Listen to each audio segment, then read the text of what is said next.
II, as we look ahead to the start of the reign of King Charles III as he addresses the nation for the first time. For over 70 years, the late Queen ruled over us with compassion, humility and an unwavering sense of duty. And as we embark together on this national period of mourning, we'll analyse her peerless life, but also what's to come. In a moment, I'll deliver a special digest on the King's speech, and there will also be reaction from our esteemed panel of royal experts, former Liberal Democrat MP, member of the Privy Council, Norman Baker, royal author and attendee of the Queen's Platinum Jubilee pageant, Angela Rippon, and the royal biographer and chief of Majesty magazine, Ingrid Seward.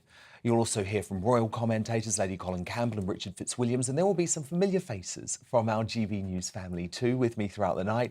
Former editor, current columnist at the Daily Star, Dawn Neeson, the Conservative commentator, the Reverend Calvin Robinson, and the author and journalist, Rebecca Reid.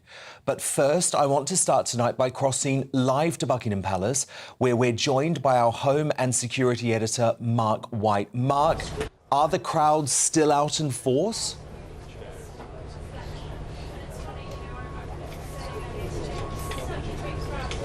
Yes, Dan, they are, of course. As you were here yesterday evening, you remember just how many were here. Well, again today, actually probably more, despite the fact that we've had torrential rain showers throughout today. People have still braved those showers to come to the gates of Buckingham Palace to pay their respects to the Queen and, of course, to welcome in the new monarch, King Charles III. And it's been a strange old day in terms of emotions, because I think we all remember back to the death of Princess Diana and just what a shocking moment that was because of her young age and the manner of her death. There was real shock and grief. Now, there has been real shock, of course, at the sudden deterioration in the Queen's health. We had known, of course, for some time that she had suffered mobility issues, but the fact that we got word from the doctors that they were concerned about her condition, and really just a few hours later that awful news that Her Majesty had passed, really did take people by shock, because I think, Dan, they thought that the Queen understandably would probably outlive her mother, who lived to the grand old age of 101, and the Queen was very fit really until just recent years, but of course she was a hard-working monarch. This was a woman who always put duty first, and late into the evening she would be still reading those red boxes before signing them. So a woman who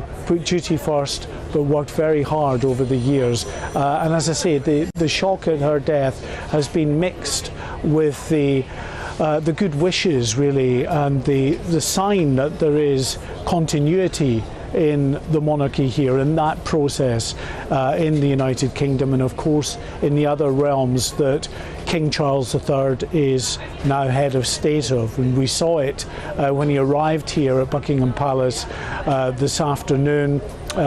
It was incredible, and he did what royals have done for many, many years, which was the royal walkabout, done so beautifully by his mother over the years, and by himself, of course, as well. He's very experienced, very adept at putting people at ease. But on this occasion, I think people just wanted to reach out to touch him physically, touch him, shake his hand. One woman kissed his hand, another woman grabbed him and kissed him on the cheek to, yes, wish him well, but of course to offer their condolences at this very sad time. Now, our colleague Paul Hawkins has been out and about throughout today as well, in amongst the crowd here at Buckingham Palace, to gauge that reaction as people have continued to arrive here. People including the former Home Secretary Alan Johnson, who spoke to Paul Hawkins among the others who gathered here.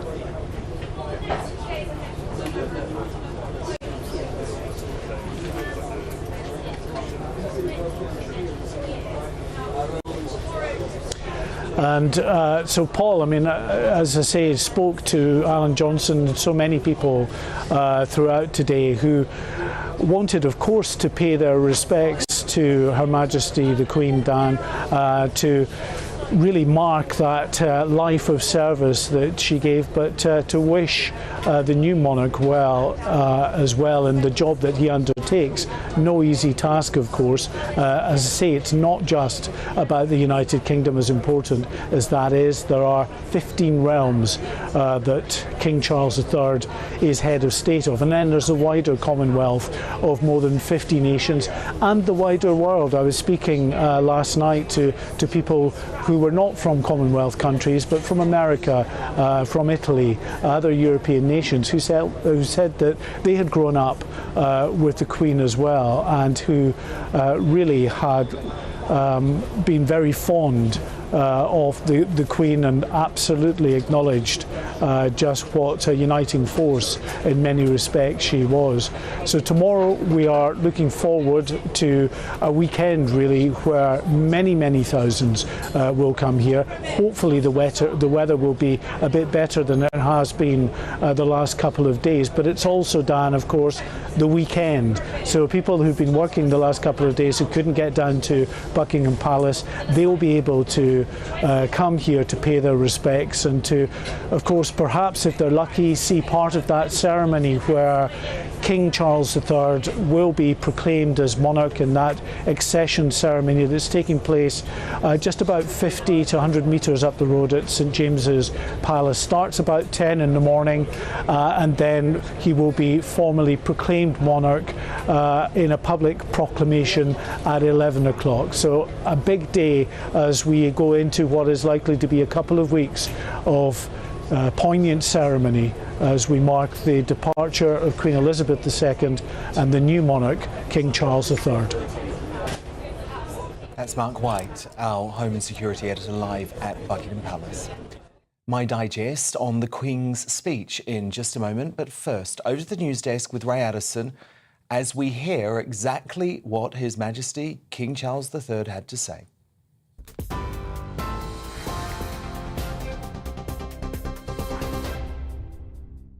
Thank you, Dan. I'm Ray Addison in the GB newsroom.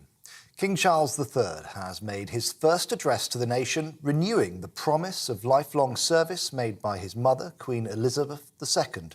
Speaking from Buckingham Palace, he also announced that William and Kate are now the new Prince and Princess of Wales, and he shared his love for the Duke and Duchess of Sussex. He said in his new role as king, he would have to step back from some of his charities, but promised to dedicate himself to the nation. As the Queen herself did with such unswerving devotion, I too now solemnly pledge myself, throughout the remaining time God grants me, to uphold the constitutional principles at the heart of our nation. And wherever you may live in the United Kingdom, or in the realms and territories across the world, and whatever may be your background or beliefs, I shall endeavour to serve you with loyalty, respect, and love, as I have throughout my life. The King also thanked the public for its outpouring of love and affection for the late Queen, saying he shared their sense of loss beyond measure.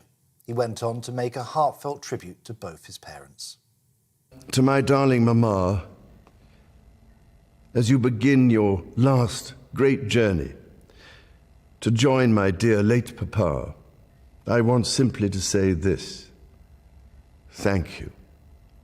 Thank you for your love and devotion to our family and to the family of nations you have served so diligently all these years.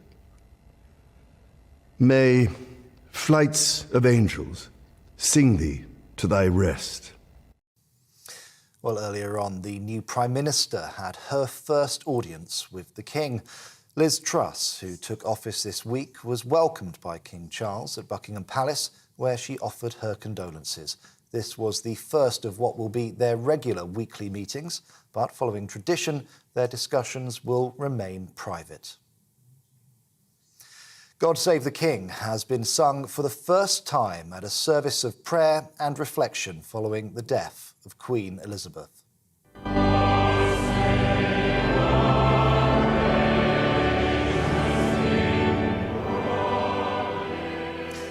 Some 2,000 members of the public attended the service at St Paul's Cathedral, where they honoured the monarch's love for her family and commitment to duty. The Prime Minister, Liz Truss, read a passage from the Bible, while the Archbishop of Canterbury, Justin Welby, delivered a blessing.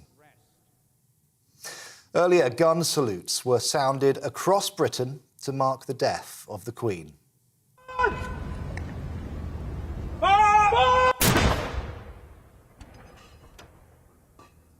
96 rounds were fired, one for every year of Queen Elizabeth's life.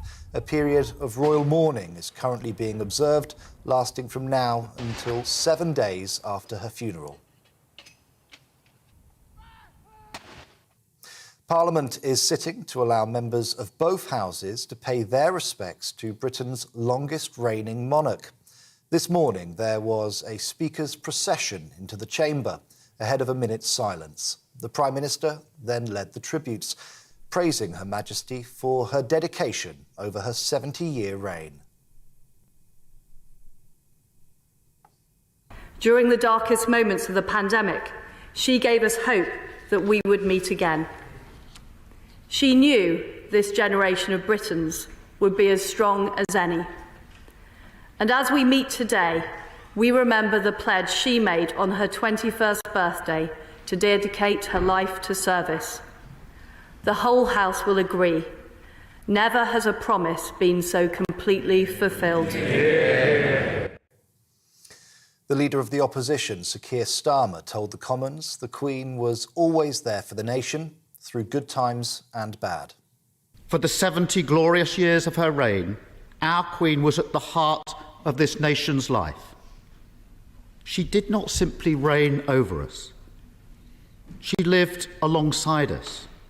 She shared in our hopes and our fears, our joy and our pain, our good times and our bad. Sir Keir Starmer. This is GB News.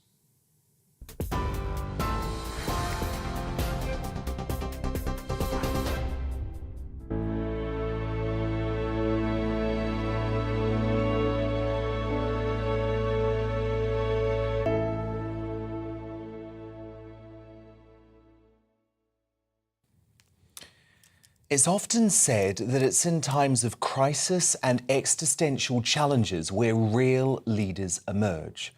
Well, tonight I hold out some hope that we may well have seen the emergence of another honourable leader in King Charles III. While filling the void left by the peerless Queen Elizabeth II is a near impossible task, in his historic address to the nation at 6 p.m, which we just saw some of in the news, our new monarch did much to put to rest many of the concerns I've had about him reigning over this great United Kingdom. The first was his pledge to no longer, quote, give so much of my time and energies to the charities and issues for which I care so deeply. Now, the translation of that is that he has listened to his critics, including me, who insist he must continue the Queen's non-partisan approach to ruling and no longer act like Greta Thunberg's eco-activist grandfather. That matters very much. Just a few months ago, Charles was commenting on the government's Rwanda policy and seeming to sign up to the globalist agenda of the World Economic Forum.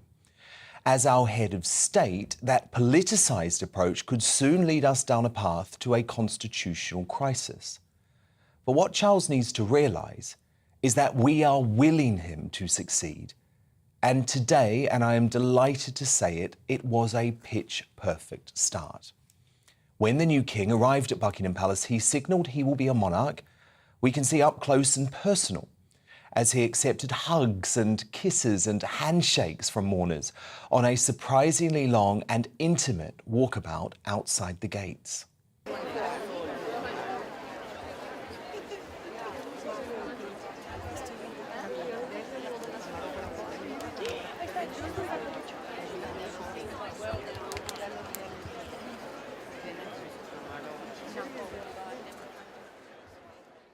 Understandably emotional Charles then had just a couple of hours to prepare for the most important speech of his life. He renewed his promise and his mum's promise of a lifetime of service and offered a beautiful and heartfelt, poignant tribute to the Queen. Then he set out his vision of a new, slimmed-down monarchy. First and most important, his darling wife, Camilla, who he declared would become Queen Consort after 17 years of devoted service. Then, Kate and William, who he bestowed as the new Prince and Princess of Wales. Next, perhaps most significantly, a heartfelt reference to Harry and Meghan, to whom he expressed his love as they, quote, continue to build their lives overseas. That's despite the fact the Sussexes are constantly trashing him. Now, to me, that showed he is a man prepared to put the good of the monarchy ahead of the toxic disagreements. And I think his son should respond in kind and offer publicly his full-throttled backing of his father and brother in memory of the Queen. Tellingly, there was no reference to his siblings Anne, Andrew or Edward. But what the end of the address made abundantly clear is that King Charles, while focused on his reign and also focused on securing the future of the monarchy, is also immersed in overwhelming personal grief. To respond now, I'm joined by an esteemed panel of royal experts and commentators with an unrivalled insight into the monarchy spanning decades. The former Liberal Democrat MP and member of the Privy Council, Norman Baker, who will attend the Accession Council tomorrow, where King Charles III is formally declared as the new monarch. Veteran broadcaster, royal author and attendee of the Queen's Platinum Jubilee pageant, Angela Rippon, and the royal biographer and editor-in-chief of Majesty magazine, Ingrid Seward. So, Ingrid, this was a historic speech. It was long. We learnt a lot about how Prince Charles intends to reign. I think it was very long. It was about 9 minutes long. But I think what he did is he put all our doubts, not just yours, Dan, but all our doubts to rest. He addressed every single issue. He addressed religion. As we know, he said he wanted to be defender of faiths, and he reiterated his Christian religion. He addressed what he was going to do with his son and heir, William, who is now Duke of Cornwall, and then, perhaps a little surprisingly, he announced that William would be Prince of Wales and Catherine would be Princess of Wales.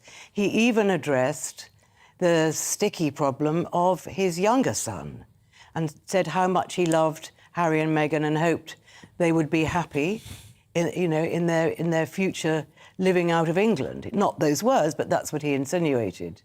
And he also said, which I know is very important to you, Dan, and a lot of other people, that he wouldn't be following in the charities he was so absorbed with during his time as Prince of Wales that he would have to leave that aside and concentrate on his new responsibility as monarch.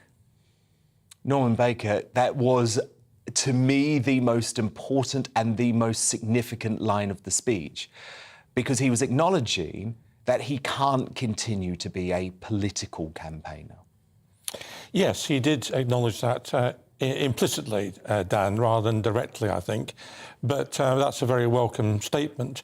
Of course, what's been done has been done, and his association with particular views and points of view cannot be negated. But from this point on, he can be studiously neutral, and indeed, he has said before that he would be studiously neutral. But I just want to say, if I may, at this point, that we're talking about somebody who's just lost her mother. And I lost my mother, and it's a very painful experience. And not just to lose your closest relative in some ways, but then to have to come out and to perform in public, both with a speech and indeed the walkabout you refer to, is quite a challenge. And I just think we ought to remember that this is not simply a matter for the nation or the Commonwealth or the world.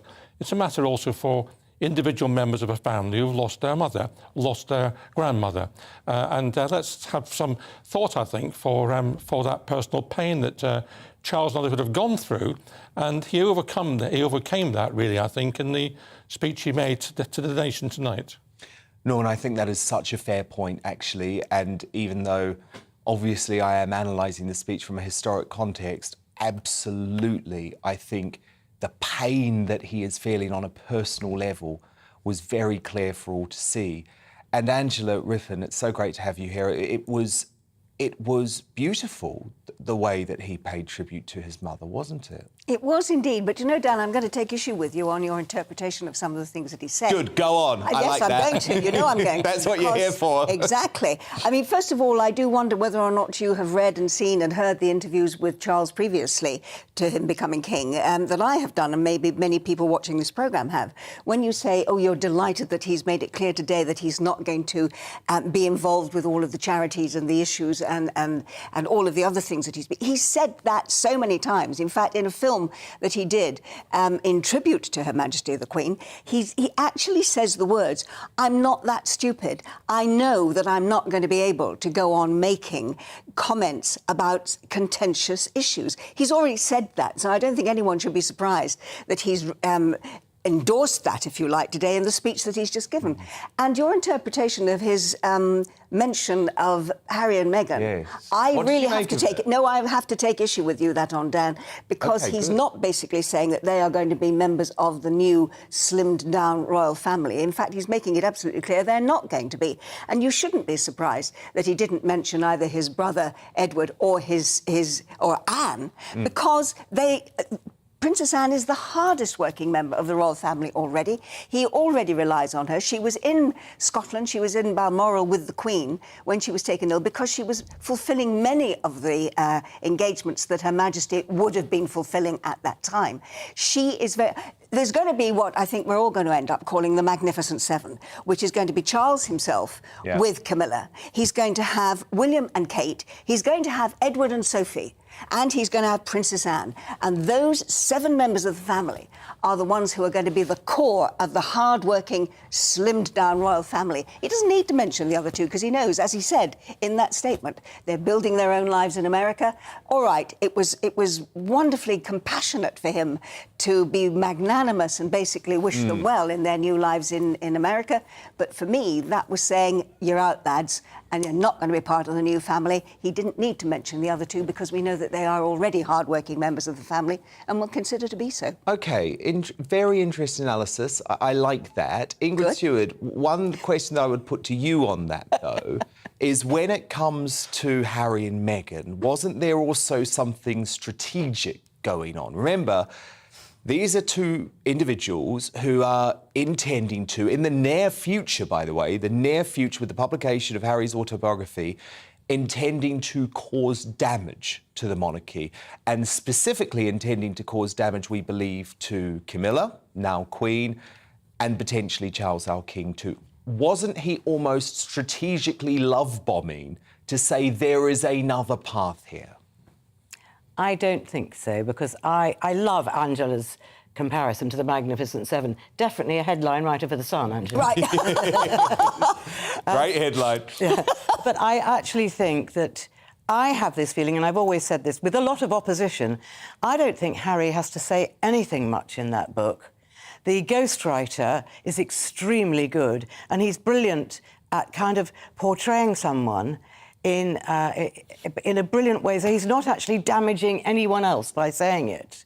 And I don't think Harry has to say much. The very fact that Harry says it will be enough to sell millions of copies of the book. When you write a book, you don't have to be nasty about people if it's written cleverly. And obviously, I know, but you've seen their track record. Harry obviously hasn't written this book himself. No. So this writer, if he is worth, indeed, he's a very established and well-known writer and a prize-winning writer, he will be able to convey what Harry means without saying one hurtful word. So I don't think we're going to have this dreadful book that we're expecting.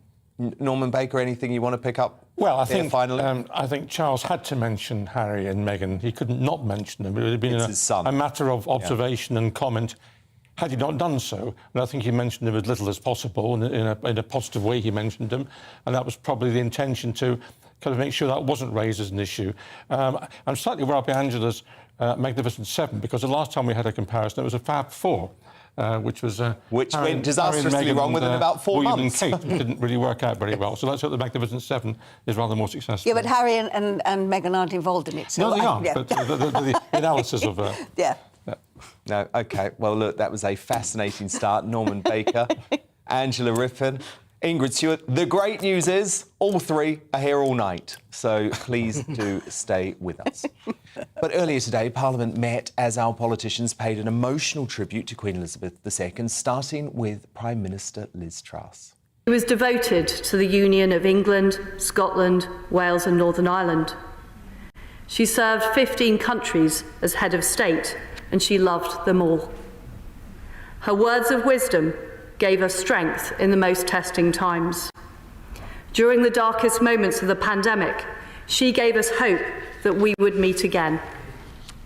She knew this generation of Britons would be as strong as any. And as we meet today, we remember the pledge she made on her 21st birthday to dedicate her life to service. The Queen's funeral is likely to take place in 10 days' time, and this is what we expect until then.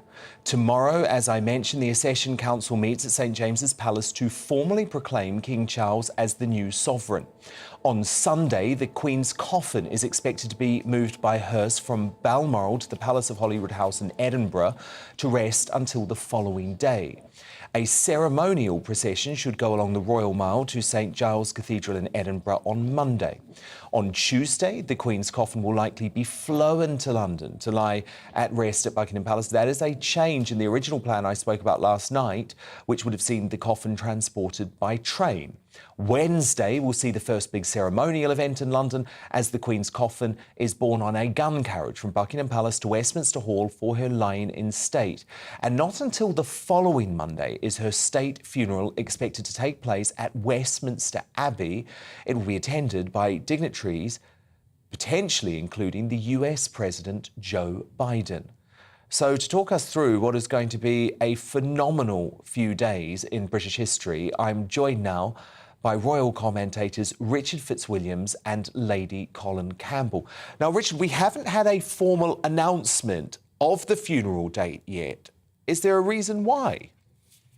As far as I know, they are presumably putting the finishing touches to the plan that, Unicorn is the Scottish plan, and London Bridge is the plan that has been supposedly ready for a very long time. But as you say, they can change things, because I understood that the coffin would be transported, were the Queen to pass at Balmoral, by train to London, and that, as you say, apparently is being changed. So this is probably a matter just of adjustments. But on the other hand, what we do know, and as you just mentioned, is it's going to be an absolutely magnificent funeral at Westminster Abbey, only comparable and perhaps surpassing that for Churchill. Lady Colin Campbell, what are you expecting in terms of the funeral?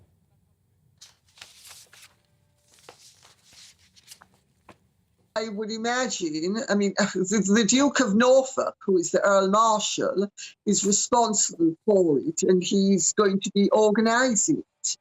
I don't know if you know, but he's something of a neighbour of mine down here, and he will be organising it. And of course, there are precedents for funerals of this nature, and he will be following it to a large extent. But beyond that, everything is very carefully orchestrated and scripted, so that there's no room for error with anything. Of course, if they need to change something, whether it's a train journey for a plane journey, they'll do that for practical reasons. But the nitty-gritty of the funeral itself, it's going to be it's the Earl Marshal's responsibility, and he will be doing the whole thing, and he will have started doing it already. It's a massive undertaking. What's clear is there is going to be an overwhelming demand from the public to be able to see the Queen's coffin. It's going to be possible to do that in both Scotland and London, am I right in saying? Very important, this, yes. I think there's an absolutely pivotal change. It seems to be a change because The Guardian some years ago leaked a London Bridge, and it didn't include what I think is a wonderful idea, because since the Queen has passed at Balmoral, a place which she was so fond of, as we know, for her summer holidays, it was, I think, such a good idea to give the Scottish people a chance, if the coffin rests at St Giles is in the Crown Prince's Walk, that they will have a day whereby they can file past it, or that is, I understand, the plan, and it seems to be an excellent plan. It would go to Holyrood House, and then subsequently to St Giles, and then it's transported to London. And that includes Scotland, because we do know, I mean, the Queen, her coronation oath was, of course, to serve the United Kingdom, and naturally, in 1977, she did make some comments that I recall on devolution, which weren't that favourable. So we know how fond she was of the Union, keeping the Union, and her request to the Scots to think carefully, which David Cameron rather let the cat out of the bag when he commented on that, nonetheless was obviously, as far as she could go from a point of view of being coded, that the Union was something well worth preserving in the independence referendum, and it did go the right way. But of course there might be another one, and I can't help thinking that a lot of people in Scotland will be giving thought to events as we all are, and rather shocked, as I think I certainly have been, by events, and of course the changes that are happening and happening so swiftly. And what may emerge from this is the feeling that, yes, London may be the capital, and yes, it may be where things happen and so forth, and Windsor may be where the Queen is buried, but Scotland too is absolutely pivotal as part of the Union, and I think that is what the Queen would have liked. Lady Colin Campbell, I really want to ask you about the King's speech. It was historic in so many ways. We learned so much about what the reign of King Charles III is potentially going to look like. What did you make of it, Lady C? I thought it was an excellent speech. I thought that he addressed all of the concerns, and there have been considerable concerns, both from his detractors and his supporters. And I think he made it absolutely clear that he intends to muzzle himself and be as neutral and as unobjectionable as he possibly can be. And, you know, he will succeed. I've always said he's not dumb, and he's going to make sure that he abides by the conventions. What I also found was really interesting was that he made the point very clearly about the Church of England. Because if you remember, he used to be speaking about he wanted to be the defender of faith. Well, there is only one defender of faith, and it is the defender of the Anglican faith. And so I thought he was very measured in addressing people's concerns. I thought he was also brilliant in the way he love-bombed Harry and Meghan and made it absolutely clear that they have no part to play. And I know they don't want to have a part to play, but I don't think there's much of a way back for them, even if they did want to have a part to play. I think that they have so blotted their copy, but it's a very difficult situation for the family, and it's a very difficult situation for a father. You know, if you love your son, you don't want to have to cut him completely off. And I think it's the way he handled things was really very decorous, delicate, but firm. I was very impressed with the whole of the speech and all of the main bullet points. He ticked every box really very well. Richard Fitzwilliam, I actually agree with the vast bulk of what Lady C just said then. Want to get you to weigh in, though, Richard, on the Harry and Meghan situation, because I did have a bit of a minor disagreement with my panel of royal experts earlier. For me, I felt like this was a strategic move by Prince Charles. As Lady C said, there's motivation for him to love bomb them, because, of course, what they're intending to do is some sort of kamikaze mission to destroy the royal family. And I think Prince Charles was very sensible to show them that there is a different path, Richard. But if they want to go down that different path, it's going to mean, for example, cancelling the publication of this autobiography by Prince Harry, which is apparently going to cause quite serious damage to the royal family. Which I, Dan, would absolutely love to see. I mean, I really would. I thought it was rather intriguing. It was the phraseology. He talked about Harry and Meghan, sent them love and wished them well overseas. In essence, as I saw it, and I mean, as we know, Meghan's last article in The Cut was something, it was a cut above reality, I can only say. I thought it was terrible, but there it is. It's happened, and Harry's book hasn't happened yet. Now, I thought that Charles was rather cunningly throwing them all back in their court. If he hadn't mentioned them at all, that would have been news. Since he did mention them, he mentioned them in a perfectly polite, charming way. He's Harry's father and, of course, sent love. And I just thought that this was part and parcel of every single point, and some of them you've been mentioning, was being handled in the speech, and handled, I think, very well, and handled also to make those like myself who have traditional points of view. And this has come up.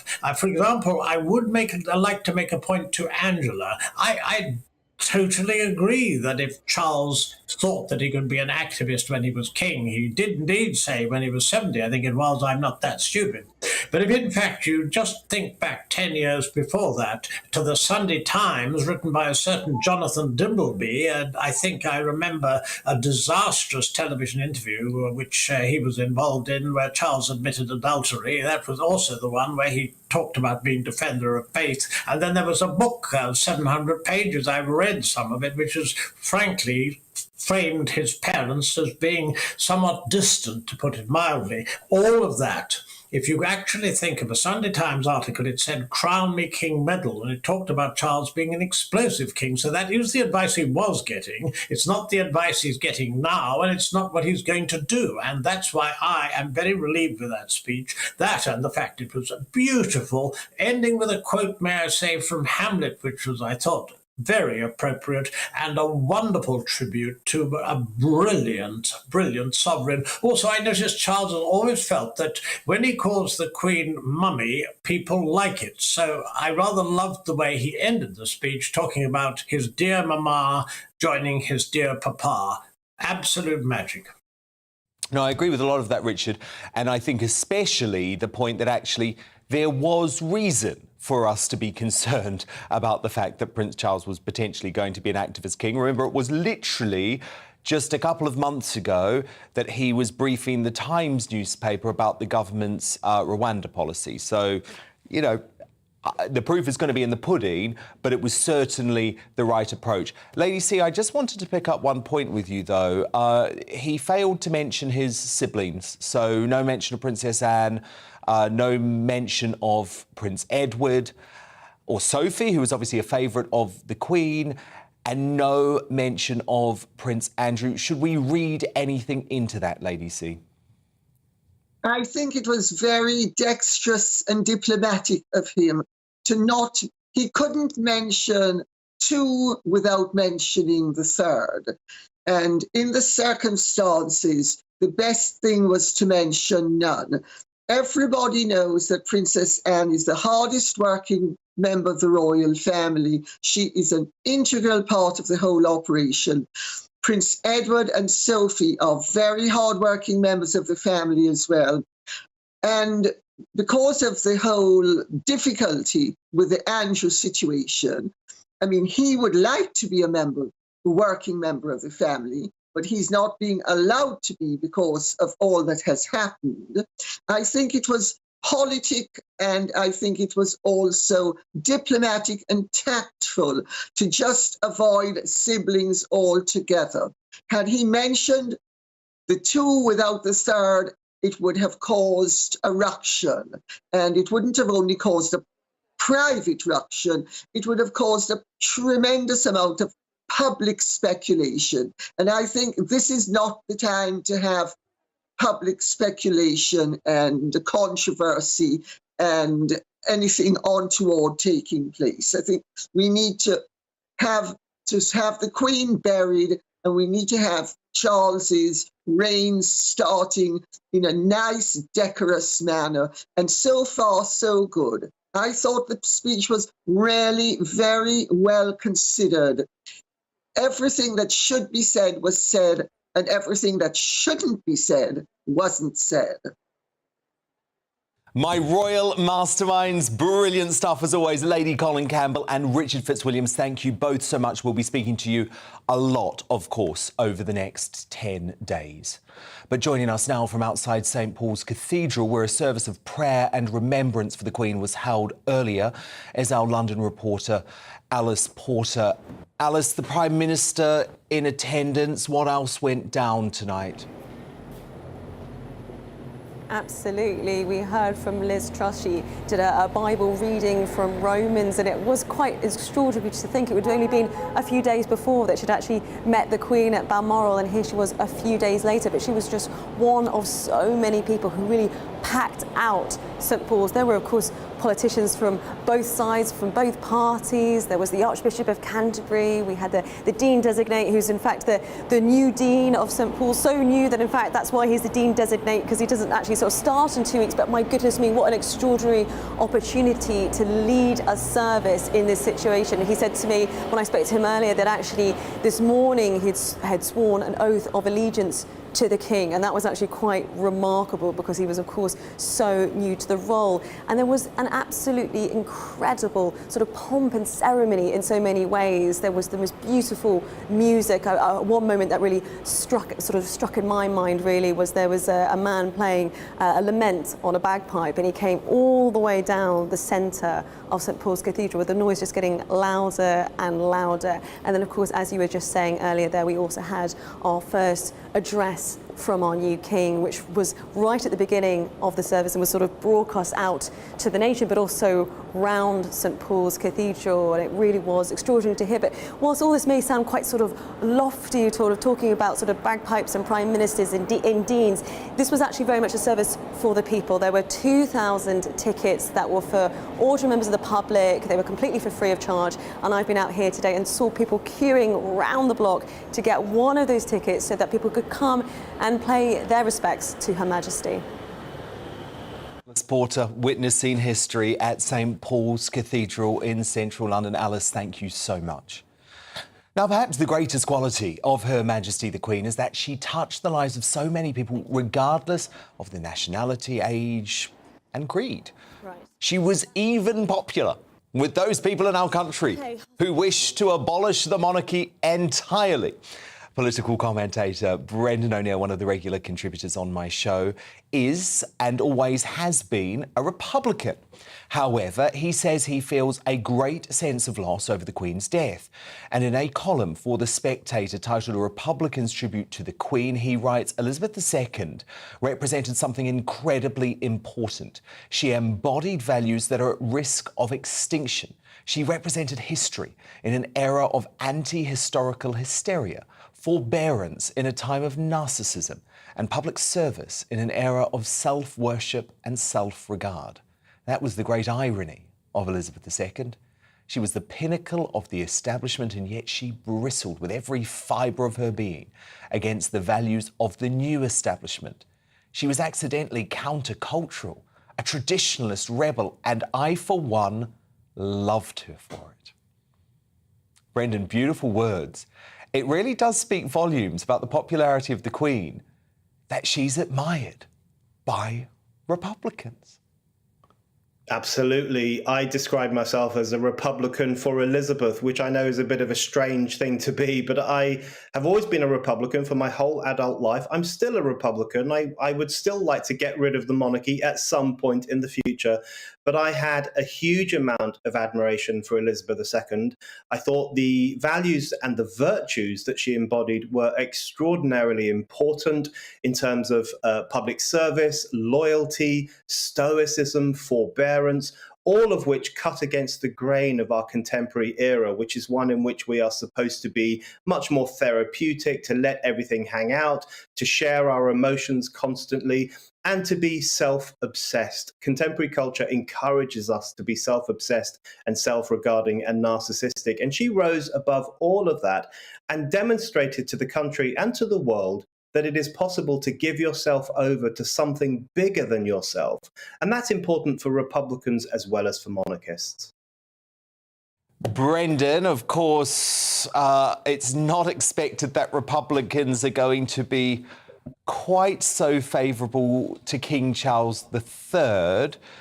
What was your reaction to his speech to the nation? You know, I actually found it quite touching and quite emotional, especially when he talked about his darling mama. I mean, you'd have to have a heart of stone not to be moved by those kinds of comments. You know, first and foremost, this is a man in mourning for his mother. And not an ordinary mother, but a mother who was guiding him to be the heir to the throne and training him essentially to be the king. So he had a very close bond with his mother. And he's a man now in mourning and a man who has taken on an enormous responsibility. So even as a Republican who doesn't particularly want a king or a queen, I feel quite warm towards Charles at the moment because I know he has a huge responsibility on his shoulders.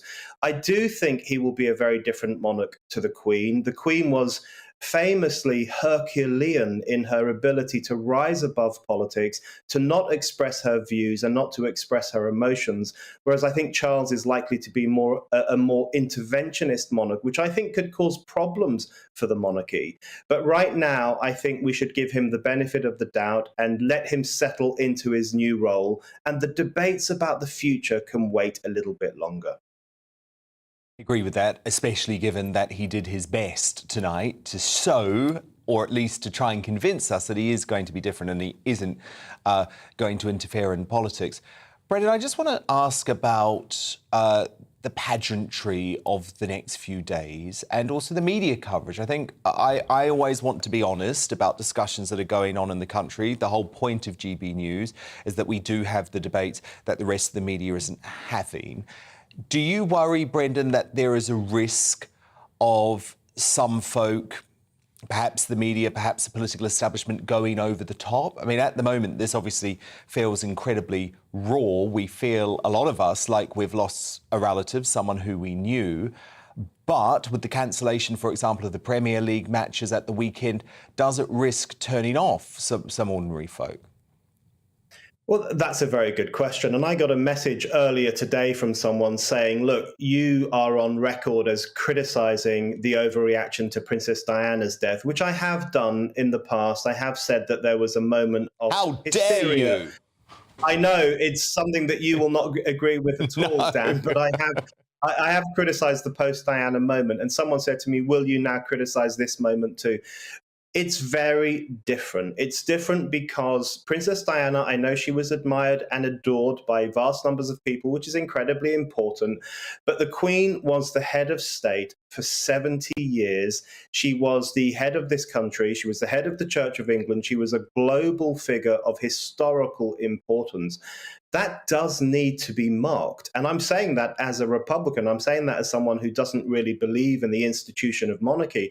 But when you have someone so historical and so important in global terms as well as national terms, there does need to be some kind of recognition of that. And it does seem appropriate to me that we have a lot of pageantry and that we have an enormous procedure as we say goodbye to Queen Elizabeth II. There is a question mark over whether everything has to be cancelled, because, of course, one way in which we can remember the Queen is at sporting events where there can be flag waving and people holding up pictures of the Queen and people saying things about the Queen. So we don't have to shut down everything. There are opportunities for us to carry on living, of course, over the next 10 days. But I do think it's appropriate that the country takes a pause, thinks about the past, and recognises the contribution that this woman made. Hey, at least we're not having to speak about an energy bailout for a few more days. Small mercies, right? Brendan O'Neill, so great to speak to you. A Republican who is very, very clear that we should be celebrating the Queen in the way that we are here tonight. So that was great to hear, Brendan. Delighted to say that I'm joined by my superstar panel, even though it is, of course, in the saddest of circumstances tonight. Former editor, current columnist at the Daily Star, Dawn Neeson, the Conservative commentator, the Reverend Calvin Robinson, and the author and journalist Rebecca Reid. Guys, it's so great to have you here because this still feels so sad. Dawn, it's fascinating listening to Brendan, isn't it? Even a Republican who says, no, we should, the death of the Queen should be this significant. There should be this much coverage. This is major, even for someone who doesn't support the monarchy as an institution. I think Brendan pretty much hit it on the head there. And I just want to say to everyone that is feeling sad and lonely tonight, please do reach out, because there is always someone there to talk to. And a lot of people are feeling sad. I think Brendan pretty much said what a lot of people are thinking. I'm no great fan of the institution, but I think the Queen was just a woman who we'll never see her like again. I know that's a cliche now, but not just her as a person, but that generation in particular. I mean, she had duty, she had dedication. She never complained and never complained. Again, another cliche, but her entire life, from the minute she was born, was mapped out for her. Can you imagine living with that pressure? OK, she didn't have to worry about paying the bills or work or any of the normal things we worry about. But everything, Dan, she didn't subscribe to the cult of victimhood that we have now, where everything is about me. What can you do to help me? With her, it was always, what can I do to help you? She was our Queen, but she considered herself our servant. And I think Brendan is so right. It's about her as a woman and the example she set as a woman, not just as a Queen. So beautifully put. Calvin Robinson, just want to pick up on that earlier point from Dawn, because actually this has touched people in lots of ways, hasn't it? And I think, Calvin, some people will be feeling surprised tonight, surprised maybe that they feel so sad. Absolutely, and like I said before, there's nothing wrong with grieving. It's a natural process and it helps us get through our emotions. But we always have to remind ourselves that there is hope at the end of the tunnel. And that's what Her Majesty the Queen believed in, hope through the resurrection of Jesus Christ, our Lord and Saviour. And for people that are feeling that they're lost tonight and do want to reach out, one way of doing that is by saying the Lord's Prayer, the most powerful prayer you can say. It's helpful for a lot of people in times of loss. Indeed it is. Rebecca Reid, how are you feeling? I, like you said, I'm really surprised by how sad I am. I mean, on the face of it, a nice woman I didn't know died in her 90s.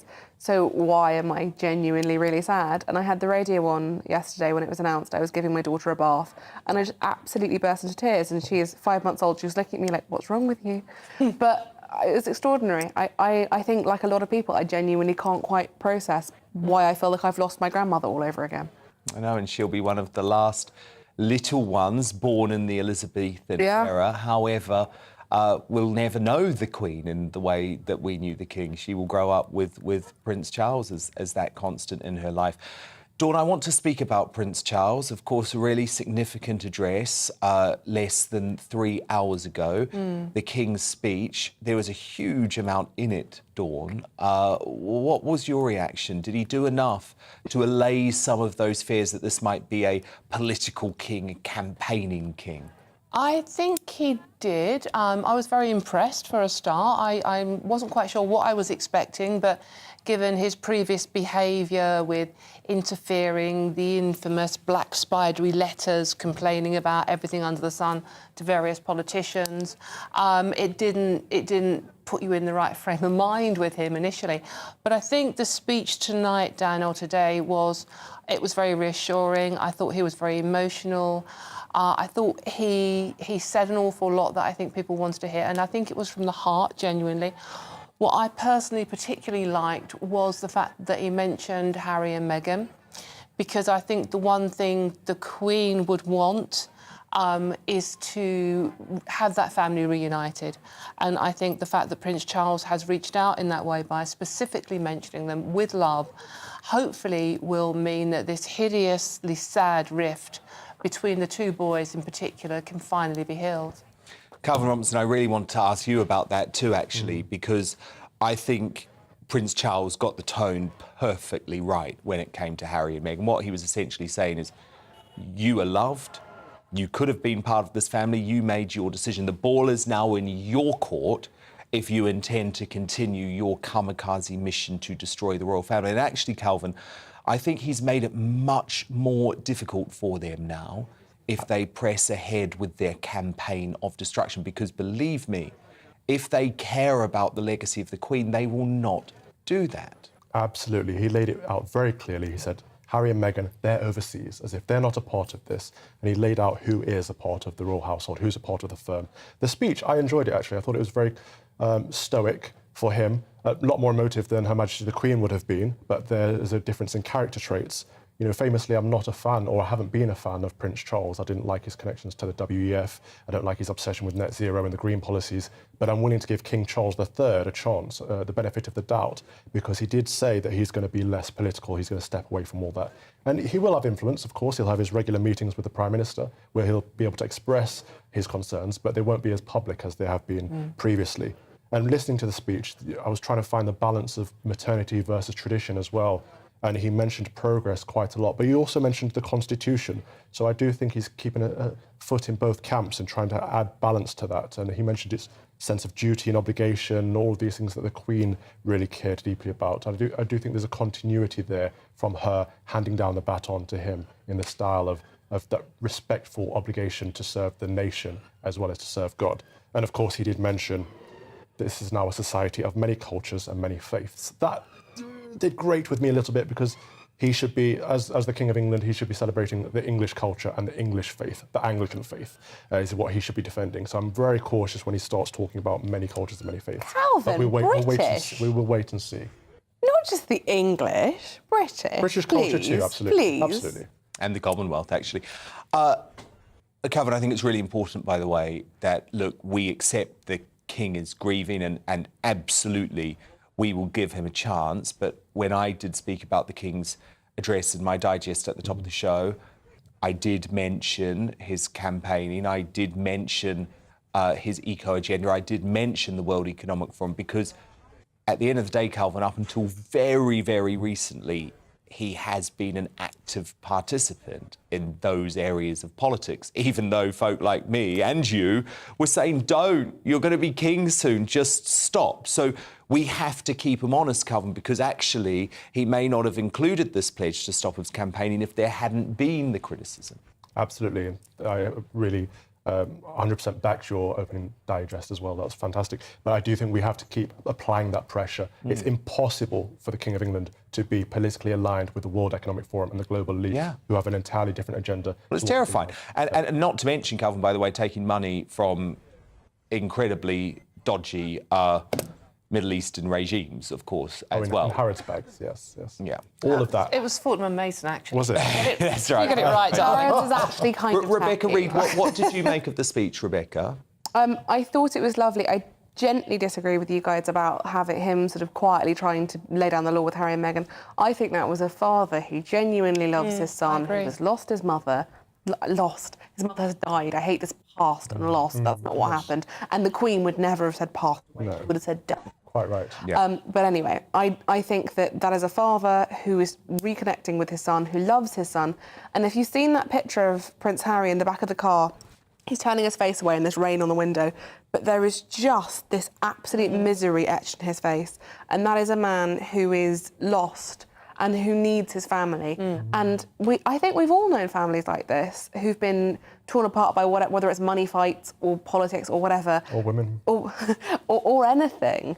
It's never too late until somebody is dead. Well, it's Calvin, never too late. I think what my hope is, and I think this is a case of heart over head, if I'm completely honest, but my hope is that sometimes in grief you realise what really matters in life. Absolutely. There is a silver lining to every loss. And part of this could be the reunification of not just the country, but of the royal family. And if Harry is feeling lost and remembering how much he cared for his family, maybe this is a time for him to come back and rejoin them. And we'll see what his missus makes of that. But I would also like to say, I think a lot was made of the fact that Meghan didn't go to Balmoral. I thought it was incredibly tasteful that she didn't go. I think going would have been... Decision? Well, no, it was absolutely right that she didn't go. Whatever the whole problem is the fact that they actually announced she was going, and then there had to be an intervention from the royal family to stop it. But look, we are going to come to that later in the show. Do you know what? It's so lovely to have you here, Dawn Neeson, Calvin Robinson, Rebecca Reid. You're making me feel better already on this very sad day. Thank you so much.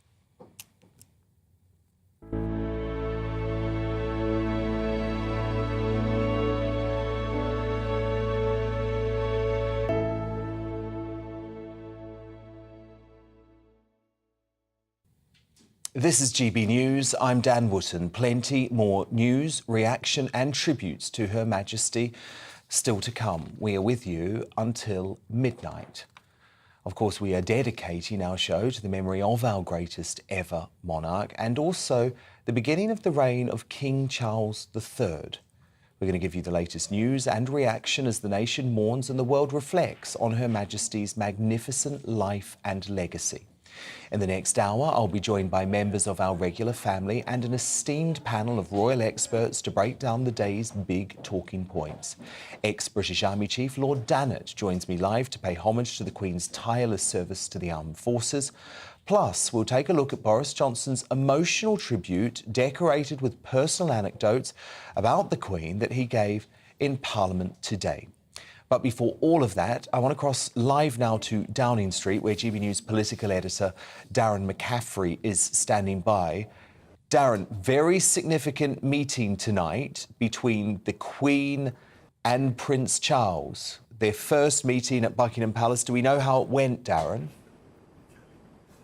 Yeah, very busy day indeed for the Prime Minister, Dan. Liz Truss, as you say, met with the new King, King Charles III, at Buckingham Palace a little bit earlier on. A very historic moment. The first time, of course, that they had met in their current capacities. It is the start of what will become a weekly audience between the monarch and the Prime Minister, a chance to discuss the constitutional affairs of state, a chance for the Prime Minister to seek advice from the monarch, but also for the monarch to provide encouragement and sometimes warnings as well. As I say, an historic moment on what has been another historic and poignant day for politics, for the government and for the new Prime Minister. Liz Truss was the first to offer her condolences at a special session of Parliament, which started at midday today, in which MPs stood for a minute's silence, and then followed speeches, tributes to Her Majesty the Queen.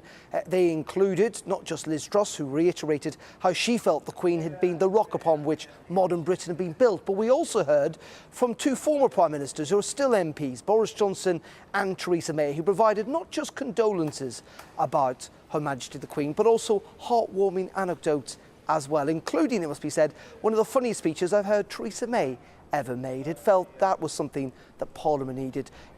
Great speeches as well from Sir Keir Starmer, the leader of His Majesty's opposition, and Harriet Harman as well in the Commons. But another big day tomorrow as well for the Prime Minister Liz Truss. First of all, at 10 a.m, she will attend that Accession Council meeting, which will be televised for the first time ever in an historic moment for the United Kingdom, in which King Charles III will be rubber-stamped as our new monarch. And then tomorrow afternoon, the Prime Minister and the new cabinet will meet with the King again for the first time in what will be a moment that we have to remember, in which our constitutional democracy meets the new monarch.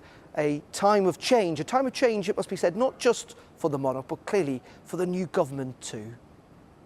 Darren, hasn't it just been an extraordinary 2 days? I mean, I remember watching you, what now feels like literally over a week ago, standing outside Parliament and reporting on that extraordinary scene inside the House of Commons as the notes started to be passed between Nadhim Zahawi and Liz Truss.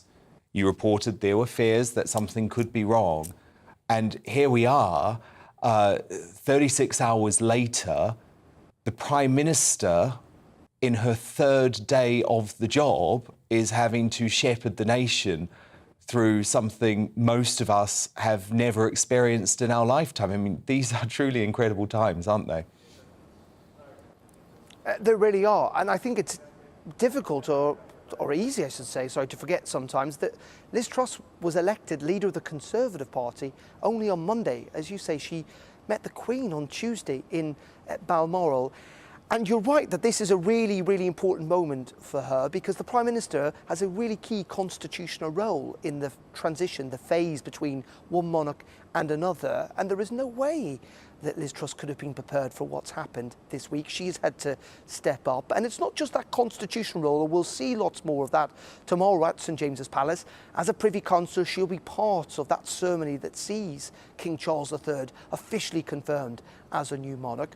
But also she's having to be in charge of lots of the logistical operational necessity around this national period of mourning, which involves police, which involves the military, which involves the Church of England, for example. We're expecting hundreds of world leaders to arrive in London the next week.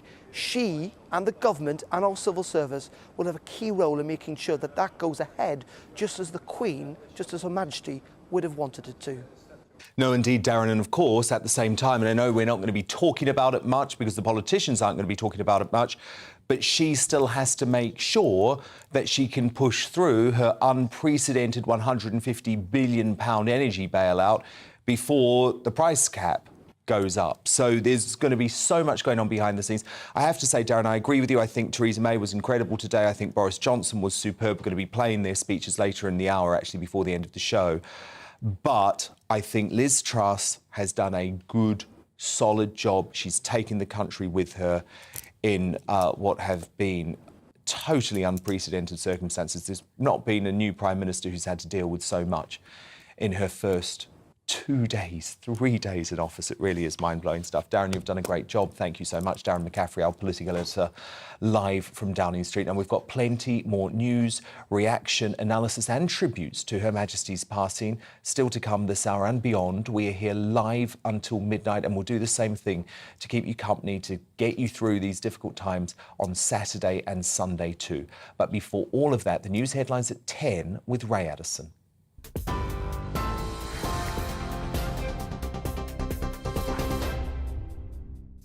Thanks, Dan. Here's the latest from the GB newsroom. King Charles III has made his first address to the nation, renewing the promise of lifelong service made by his mother, Queen Elizabeth II. Speaking from Buckingham Palace, he also announced that William and Kate are now the new Prince and Princess of Wales and shared his love for the Duke and Duchess of Sussex. He said in his new role as king, he would have to step back from some of his charities, but promised to dedicate himself to the nation. As the Queen herself did with such unswerving devotion, I too now solemnly pledge myself, throughout the remaining time God grants me, to uphold the constitutional principles at the heart of our nation. And wherever you may live in the United Kingdom, or in the realms and territories across the world, and whatever may be your background or beliefs, I shall endeavour to serve you with loyalty, respect, and love, as I have throughout my life. Well, the King also thanked the public for its outpouring of love and affection for the late Queen, saying he shared their sense of loss beyond measure. He went on to make a heartfelt tribute to both of his parents. To my darling Mama, as you begin your last great journey to join my dear late Papa, I want simply to say this: thank you.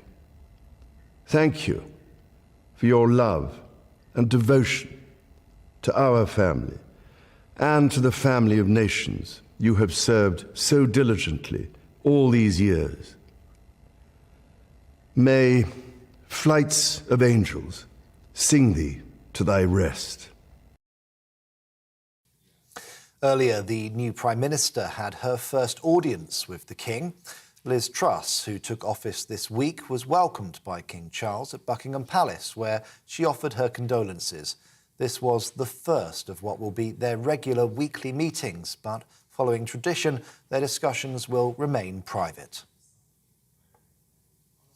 God Save the King has been sung for the first time at a service of prayer and reflection following the death of Queen Elizabeth.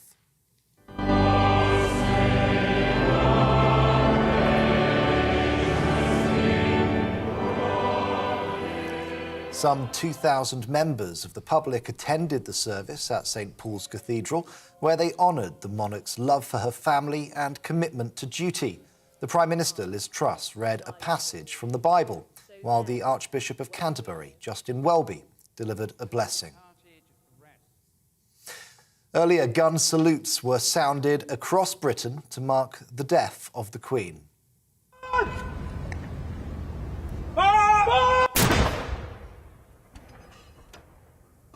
96 rounds were fired, one for every year of Queen Elizabeth's life. A period of royal mourning is currently being observed, lasting from now until 7 days after her funeral. Parliament is sitting to allow members of both houses to pay their respects to Britain's longest reigning monarch. This morning, there was a Speaker's procession into the chamber ahead of a minute's silence. The Prime Minister then led the tributes, praising Her Majesty for her dedication over her 70-year reign. During the darkest moments of the pandemic, she gave us hope that we would meet again. She knew this generation of Britons would be as strong as any. And as we meet today, we remember the pledge she made on her 21st birthday to dedicate her life to service. The whole House will agree.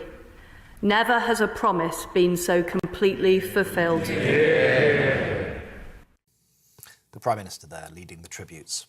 This is GB News.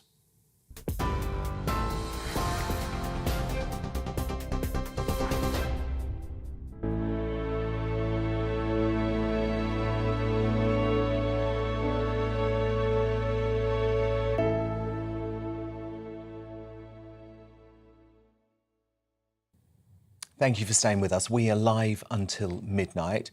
And I want to take a first look at how tomorrow's historic newspaper front pages are covering King Charles III's historic debut address to the nation. So the first newspapers are in, all leading with Charles. The Daily Star says the King's speech, which he delivered alongside a lovely photograph of his mother, Elizabeth II. It carries that moving quote, "To my darling mama, as you begin your last great journey to join my dear late papa, I want simply to say this, thank you. Thank you for your love and devotion to our family and to the family of nations you have served so diligently all these years. May flights of angels sing thee to thy rest." The Daily Mail also leads with Prince King Charles's tearful tribute to the Queen during his first speech to the nation, and the new sovereign from the blue drawing room. The Express leads with King Charles's solemn pledge to serve during his emotional eulogy to his darling mama. "I pledge myself to you" is the Times headline. King Charles III spoke of his inspirational mother during that first speech as king. Prince William has now inherited his title as the Prince of Wales.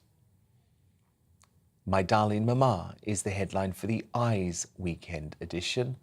Long queues are expected as crowds of people head to Buckingham Palace to pay their respects, and world leaders fly in to attend the state funeral of the Queen. That's expected to be a week on Monday. It's going to be a very odd weekend, isn't it? A weekend unlike one we've experienced for a very long time. And I'm delighted and privileged to be able to share it with you. I'm joined now by my panel as we continue to react and pay tribute to Queen Elizabeth II. Joined once again by the royal commentator, Angela Rippon, former Liberal Democrat MP and member of the Privy Council, Norman Baker, and the former editor of the Daily Star, Dawn Neeson. Now, the magnitude of the Queen's death and its unparalleled impact was no more evident than during a dramatic moment in the House of Commons yesterday. Word of the Queen's deteriorating health filtered through as Prime Minister Liz Truss, then Keir Starmer, were passed a note carrying the news we had all been dreading. Worried ministers dashed from the chamber. The debate on Truss's monumental energy bill bailout paled into relative insignificance and was eventually halted. Politics will now remain on hold until after the Queen is laid to rest. The 10-day period of mourning will also be respected by the militant unions after they discovered some much-needed empathy and respect. Planned strikes by rail and postal workers due this month and starting next week have been called off. The RMT's General Secretary Mick Lynch paid his respects to the Queen and offered his condolences. Sadly, but perhaps unsurprisingly, the same can't be said for the eco-terrorists from Extinction Rebellion, who have insisted they'll do their worst in the capital as their campaign of carnage continues. So while its planned festival of resistance this weekend was initially postponed, rogue members of the eco-militia are planning to push on, and some have even suggested gluing and chaining themselves to the Queen's funeral route. So as most of the nation unites in grief, politics has paused and strikes are cancelled. Could the Queen's death be a bit of a seminal moment that could heal some of the divides in broken Britain? Dawn Neeson, what do you think? Is that naivety, or is this one of those moments that could actually bring the Queen, bring the country together? Oh, Dan, I so wish that was right, because I feel what this country really needs now is unity. I feel like ever since the dreaded B word with Brexit, we have been tearing the country apart, tearing one another apart, and it seems almost now impossible to have a debate without hate. I really hope that that's the case, and I think it's great that they have postponed, because that's all they've done, their action. But it's not going to happen, is it? They will. I give it a day, maybe 2 days, and we're going to be, I think, straight back to square one. And as for Extinction Rebellion, I just think if they want to win over people to their cause, this is the wrong way going about it. I mean, at least have some respect. If you don't respect the monarchy, at least respect that woman, the Queen. I mean, it just doesn't. It's just appalling. I mean, Angela Rippon, I think the things that these people do, these eco-terrorists do, I mean, I think they're just common criminals, but I will be so upset if they try to disrupt the Queen's funeral. Sorry, were you talking to me, Dan? Yes, sorry, Angela, yes. Absolutely. And not only you, I think you'll have the entire nation with you, of course. And I think that perhaps Extinction Rebellion will find themselves being glued to the floor by people because sitting on top of them or whatever. I'm sure that if they do try and do something, that, as Dawn says, disrespectful, I have a feeling that anybody that's around them will take their own action and try to stop them, and so they should. It's a bonkers thing for them to do. Why would they choose? Well, we know why they choose it. They'll choose it because they'll get a huge amount of publicity. The world's press is gathered here in London at the moment to cover everything that is happening around the Queen's passing and her funeral and the accession to the throne of Charles III.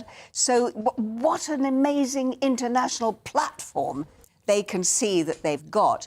I just think that it will backfire terribly on them if they do. As Dawn says, it will not be a way to get the respect and the support of the rest of the nation. And I think they may find that they themselves are actually being prevented by members of the public who would, quite rightly, I think, be so outraged at any kind of action that would demonstrate such total disrespect for the Queen. Well, indeed, because Norman Baker, it would also be incredibly ironic, wouldn't it, given that actually some folk like me criticise members of the royal family for being too aligned with some of these green extremist agenda. I mean, the Queen was absolutely a champion of the environment. So why would you try and disrupt her funeral? Well, I mean, we can talk about the royal family's impact on the environment perhaps in detail another day, but I agree with Angela in particular that if we see this tomorrow, then that would be an own goal and it'd be very unwelcome and disruptive. And we will have some unity, I think, across the nation for a period of time. It will not last, not because people are aggressive or anything, but because there are so many serious issues at the moment facing the country, whether it's the rate of inflation, the energy prices and so on, people going on strike. I mean, we are in a difficult situation, and all that's happened really is someone's pressed a pause button for a few days, and I think we'll go back to that. But, Dan, let's not give too much attention, if I may say so, to these minority of eco-warriors. I mean, even you say yourself, Extinction Rebellion has called this matter off, and it's a few rogue elements. Let's not give them the publicity they want, and by giving it an airing tonight, that's probably what they want to hear. I know, it just really worries me, Norman, because of what they did during the Platinum Jubilee, and it only takes a few of these idiots to cause absolute carnage to something that has been planned for years and years. But look, I hope it doesn't happen. Angela, what do you think of the general point? Is there an opportunity? We've got a new Prime Minister, we've got a new monarch. Does that provide an opportunity for a bit of unity? Of course it does, yes. That's the whole point. But that doesn't mean to say that if the opportunity is there, that everyone's going to take advantage of it. And I agree with Dawn. I think that, you know, the militant unions and militant union leaders at the moment are showing their respect, which is what all of us are wanting to do, and indeed what their members will want to do. But once we've got over the 10 days of national mourning, probably as we go into the 7 days after that of family mourning, they may extend it that far. I doubt that they will. After the nation's finished its mourning, it'll be business as usual.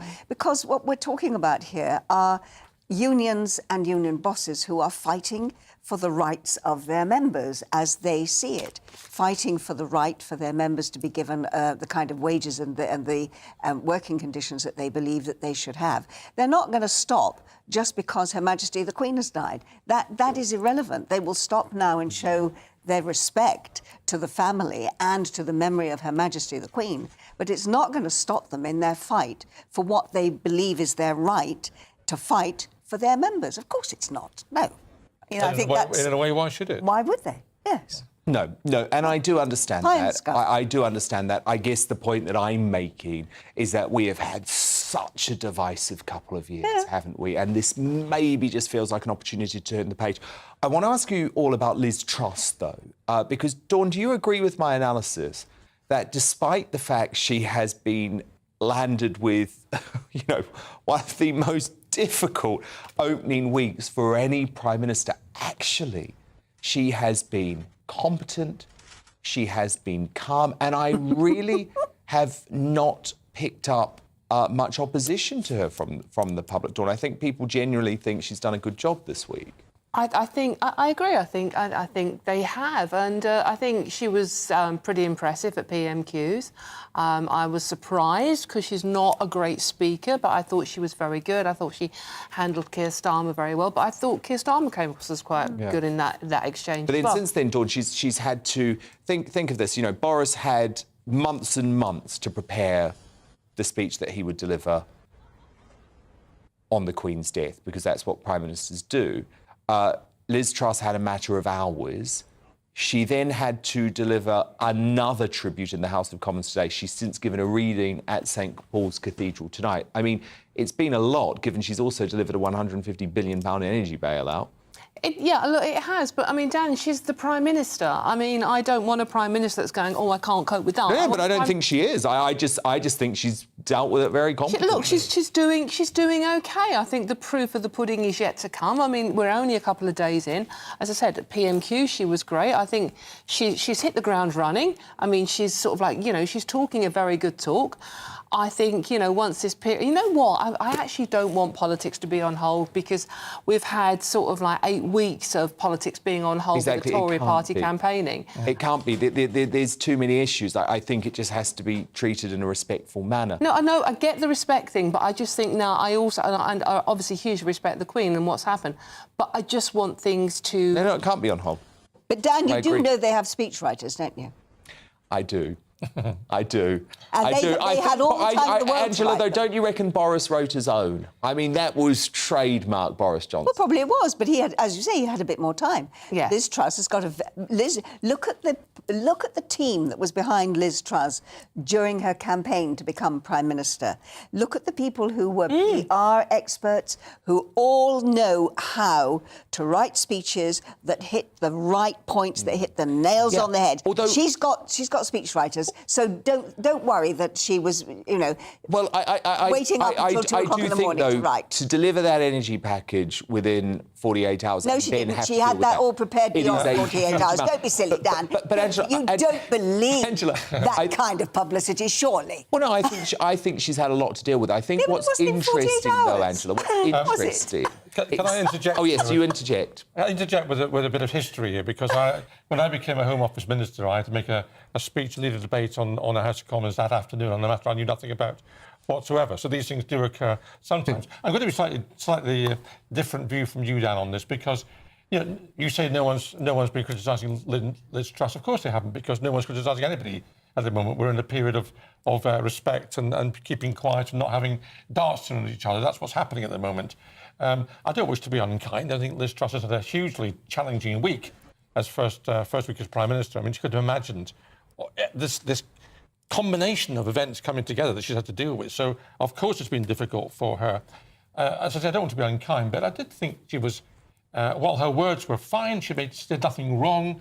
I thought she was a bit flat, to be honest with you, and I thought she was outshone by Boris Johnson, who, by the way, I think would have made that speech up on the hoof.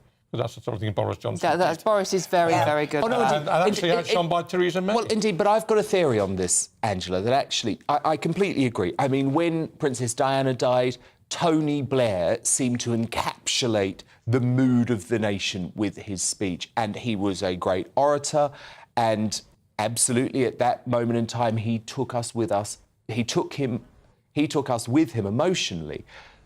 But my view, Angela Rippon, is that we're never going to get that sort of leadership from Liz Truss. What she's going to be is a Prime Minister of delivery and competence. She's... you say she's going to be a Prime Minister of delivery. I think... and I don't want to talk for the whole panel, but I think we all agree that actually she doesn't deliver terribly well, and that what she really should be doing at the moment is not just getting people to write her speeches, but someone telling her how to present them, because she has a monotone when she talks. She could be reading the telephone directory. She needs is you in there. saying things that are very important. Yes. She's not new at it. She's been an MP for a very long time, and if you want to be Prime Minister, you have to know how to talk in such a way that you take the nation with you. And at the moment, she actually makes me go to sleep. And maybe when I wake up, I will find that she said something interesting. They need to hire you as a consultant for a bit of trainer. The delivery at the moment is lacking. She needs a bit of help. OK. Well, you know about delivery, Angela Rippon, of course you do. And Norman Baker, Dawn Neeson do stand by. But the news of our great Queen's death at the age of 96 shocked the world yesterday. Here's how broadcasters across the globe broke the tragic news. The Queen has died, very sadly. She died peacefully at Balmoral this afternoon. This is ABC News. We're interrupting our programs to inform you Her Majesty Queen Elizabeth II has died. Queen Elizabeth II has passed away. If some announcement was being made, then we heard it on the wires and on the BBC that it's been confirmed that Queen Elizabeth II of England is dead. Historic video, of course, none of them as impressive as our very own Alistair Stewart in that moment yesterday evening. Breaking tonight, a behind-the-scenes video has been released by the royal family, and it's clear to see the emotion in King Charles III's face after recording his speech to the nation tonight.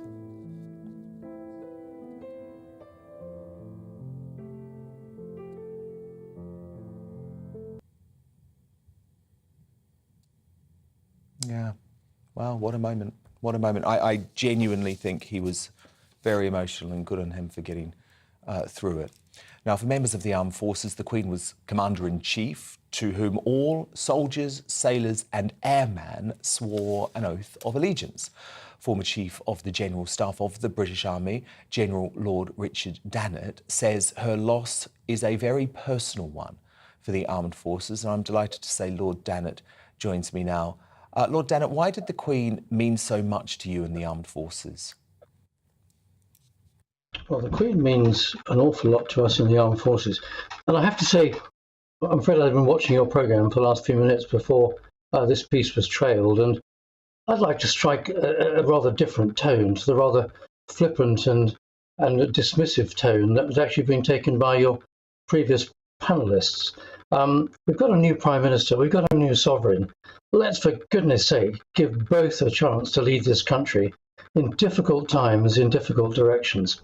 And actually, leadership is what it's all about. And the late Queen Elizabeth II was a fantastic leader. And why was she a fantastic leader, particularly as far as the armed forces were concerned? It's because, for example, on the 28th of August, 1969, I held a New Testament in my right hand.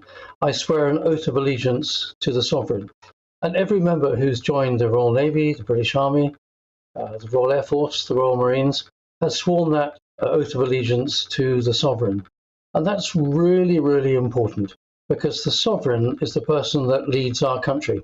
That's why we risk, those of us in uniform, our life and limb on behalf of the country, because actually we do so through our allegiance to the sovereign. Not the government, not the Secretary of State for Defence, certainly not the Prime Minister, but actually to someone who is our head of state. So leadership is really important, and frankly embodied by the late Queen, who just last Tuesday said goodbye to her 14th Prime Minister, welcomed her 15th Prime Minister, and within 48 hours was dead. What a greater testament to leadership could there be? That's why those of us in uniform, proud to serve, actually are happy to be led by someone in whom we trust and whose integrity we absolutely respect. So let's forget all the political tittle-tattle. Leadership is what we want. We need it in this country. Forget all those funny commentators you've just had. Let's get on. Let's get leadership. Let this country going again. Let's give Liz Truss and our new king a chance. Let's move on. Go. Well, do you know, I actually completely agree with you, Lord Dan, and I was making the point that I believe this is an opportunity now for a fresh start, for unity. And I don't know about you, but I was incredibly impressed by the King's speech tonight. I completely agree with you.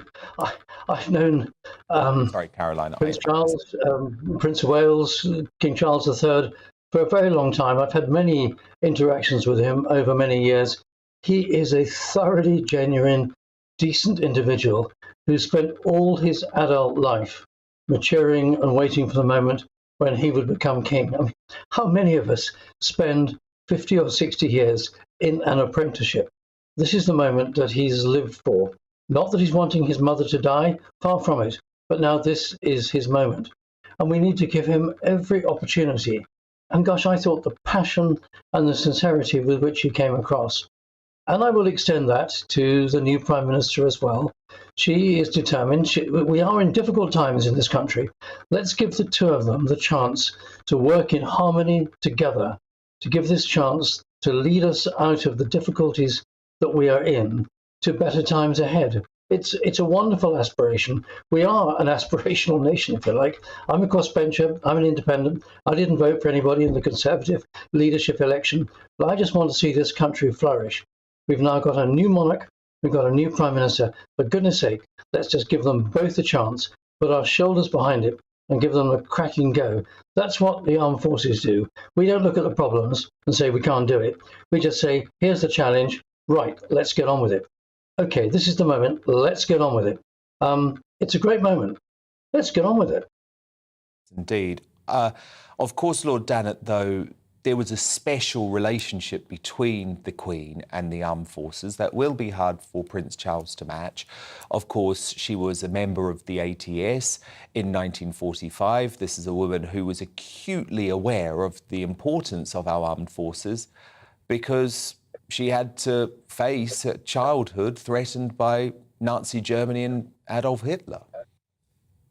Yes, of course, you're right. But I think there's a wider point that so now King, he served in the Royal Navy. His mother served, as you've just suggested, in the Second World War. She married a naval officer. Her father was a naval officer. There is a huge history of service within the family of the royal family of the Windsor family. But I think the really key point is that those of us who serve in the Army, the Navy, the Royal Air Force, we take on the day that we join an oath of allegiance to the sovereign. Now, for 70 odd years, that oath of allegiance has been to Queen Elizabeth II. Anybody joining today would have taken an oath of allegiance to King Charles III. And actually, it isn't the person that matters so much, it's the principle of service to a sovereign and not service to a government or a prime minister or a secretary of state for defence. The person of the sovereign can change, but actually the enthusiasm with which those of us in uniform serve goes on undiminished. And I have absolutely no confidence that as we speak tonight, as of yesterday, the enthusiasm of all those in uniform, either now or serving, will have transferred with regret and sadness from Queen Elizabeth II, but with anticipation, hope and enthusiasm to King Charles III. That's the nature of what people who commit their lives to the service of this country do. It's not about pay rises, it's not about politics, it's not about trying to get something that we'd like to have. Actually, it's about service to the nation. That is really important, and that, is what the late Queen really embodied. After all, on Tuesday, she said goodbye to her 14th Prime Minister. Later on, she said hello to her 15th Prime Minister, and within 48 hours, she was dead. That is devotion to duty. Gosh, let's hope that up and down the country, we can all try and emulate that inspiring leadership example. I think it's fantastic. The history books will salute her forever, as far as I'm concerned. I mean, indeed. I mean, she is an impossible act to follow. Tell me about Prince Charles's personal relationship with the British Army. Was he supportive as King Charles, but was he supportive as Prince Charles, as the Prince of Wales? Oh, very much so. He, along with other senior members of the royal family, have filled positions as colonels-in-chief or honorary colonels or various different titles pertaining to the Royal Navy, the Army and the Royal Air Force. When I was Colonel Commandant of the Army Air Corps, for example, Prince Charles, as he was then, was Colonel-in-Chief of the Army Air Corps. And we both wore the same uniform together, Army Air Corps uniform. We both wore colonel's rank on our shoulders, and very much we worked for the betterment of that part of the Army, just as he would have done for similar establishments or ships in the Navy or air bases and squadrons in the Royal Air Force. The success of the British Armed Forces is absolutely wrapped up in the warp and waft of the royal family. They are a military family. Never a day goes by when the Queen woke up in the morning that she didn't see someone in uniform. A piper, for goodness sake, played on her lawn in the morning, piping her awaken to work in the morning. So the military is absolutely part of their life. And that's really, really important. Actually, as a country, it sets us apart. United States, France, Germany, an elected head of state elected person is the head of state. In this country, there's someone with a rather special, rather mystical, somewhat spiritual position who holds enormous respect and authority for the people in uniform in this country. And I think that's something we have to regard as very special and a function, a part of our unwritten British Constitution. Unwritten it might be, but very real it is, and very special it certainly is. I think actually it places it apart from many other countries. Proud of her relatives who served in the armed forces, wasn't she? Especially Prince Andrew serving in the Falklands, and later her grandson, Prince Harry, in Afghanistan. Yes, I mean, Prince Andrew has chosen his own life pattern. Undoubtedly, he was a brave helicopter who flew helicopters in difficult circumstances in the South Atlantic in 1982. But Prince Harry is someone that I've had a lot to do with in recent years. A remarkable and a charming young man. He was a bit of a tearaway in his early days. He'd know that. We'd all know that. But when he joined the army, and we, in some difficulties, I got him to Afghanistan in the first place, kept him there on operations for about 10 weeks. That was a real making of him. He then came to see me and said, "Gosh, the General, I want to go back." And I said, "Well, look, Harry, the only way you're going to get back, I think, is in the anonymity of a helicopter cockpit." So he bit the bullet and spent 18 months training to become an Apache helicopter pilot. I can tell you, as a helicopter pilot myself, an Apache is a difficult helicopter to fly, but he cracked it. He came top on his weapons course, and he did that second tour in Afghanistan as an Apache front seat pilot and gunner, and did really, really well. So I have the hugest respect for Prince Harry. He's been wonderful in what he's done for veterans. Yes, I'm a little bit sad that he's not part of our public life as he was, and I think the new king was very generous and very right to nod towards Harry and Meghan in his speech tonight. Yeah, I miss Harry not being around as much as he was, and well, let's see what the future brings. It's been so great to speak to you. Former Chief of the General Staff of the British Army, General Lord Dannatt, paying tribute there to Queen Elizabeth II. I want to take a look now at how tomorrow's historic newspaper front pages are covering King Charles's first address to the nation. The Daily Star leads with the King's speech alongside a photograph of his mother, Elizabeth II. The Daily Express has "May flights of angels sing thee to thy rest," that beautiful passage that ended the historic Charles address. "I pledge myself to you" is the line that the Times has chosen as its headline. King Charles III spoke of his inspirational mother during that first speech as king. Prince William has now inherited his title as Prince of Wales, and Kate, or Catherine, will now be the Princess of Wales. Of course, the title last held by Princess Diana, or at least last used by Princess Diana. The I Weekend simply says, "My darling Mama." The Guardian leads with a picture of King Charles III after his emotional tribute to the Queen. "To my darling Mama, thank you," leads the Telegraph. King Charles III makes solemn pledge to follow his mother's example in first address to the nation. The Independent goes with, "I shall endeavour to serve you with loyalty, respect and love." The Daily Mirror goes with the headline, "Our new king's pledge to the nation, loyalty, respect, love." And The Sun takes that quote that's on all of the nation's lips, "To my darling Mama, thank you." And there's a beautiful official portrait of the late Queen and Prince Charles. He was Prince Charles then.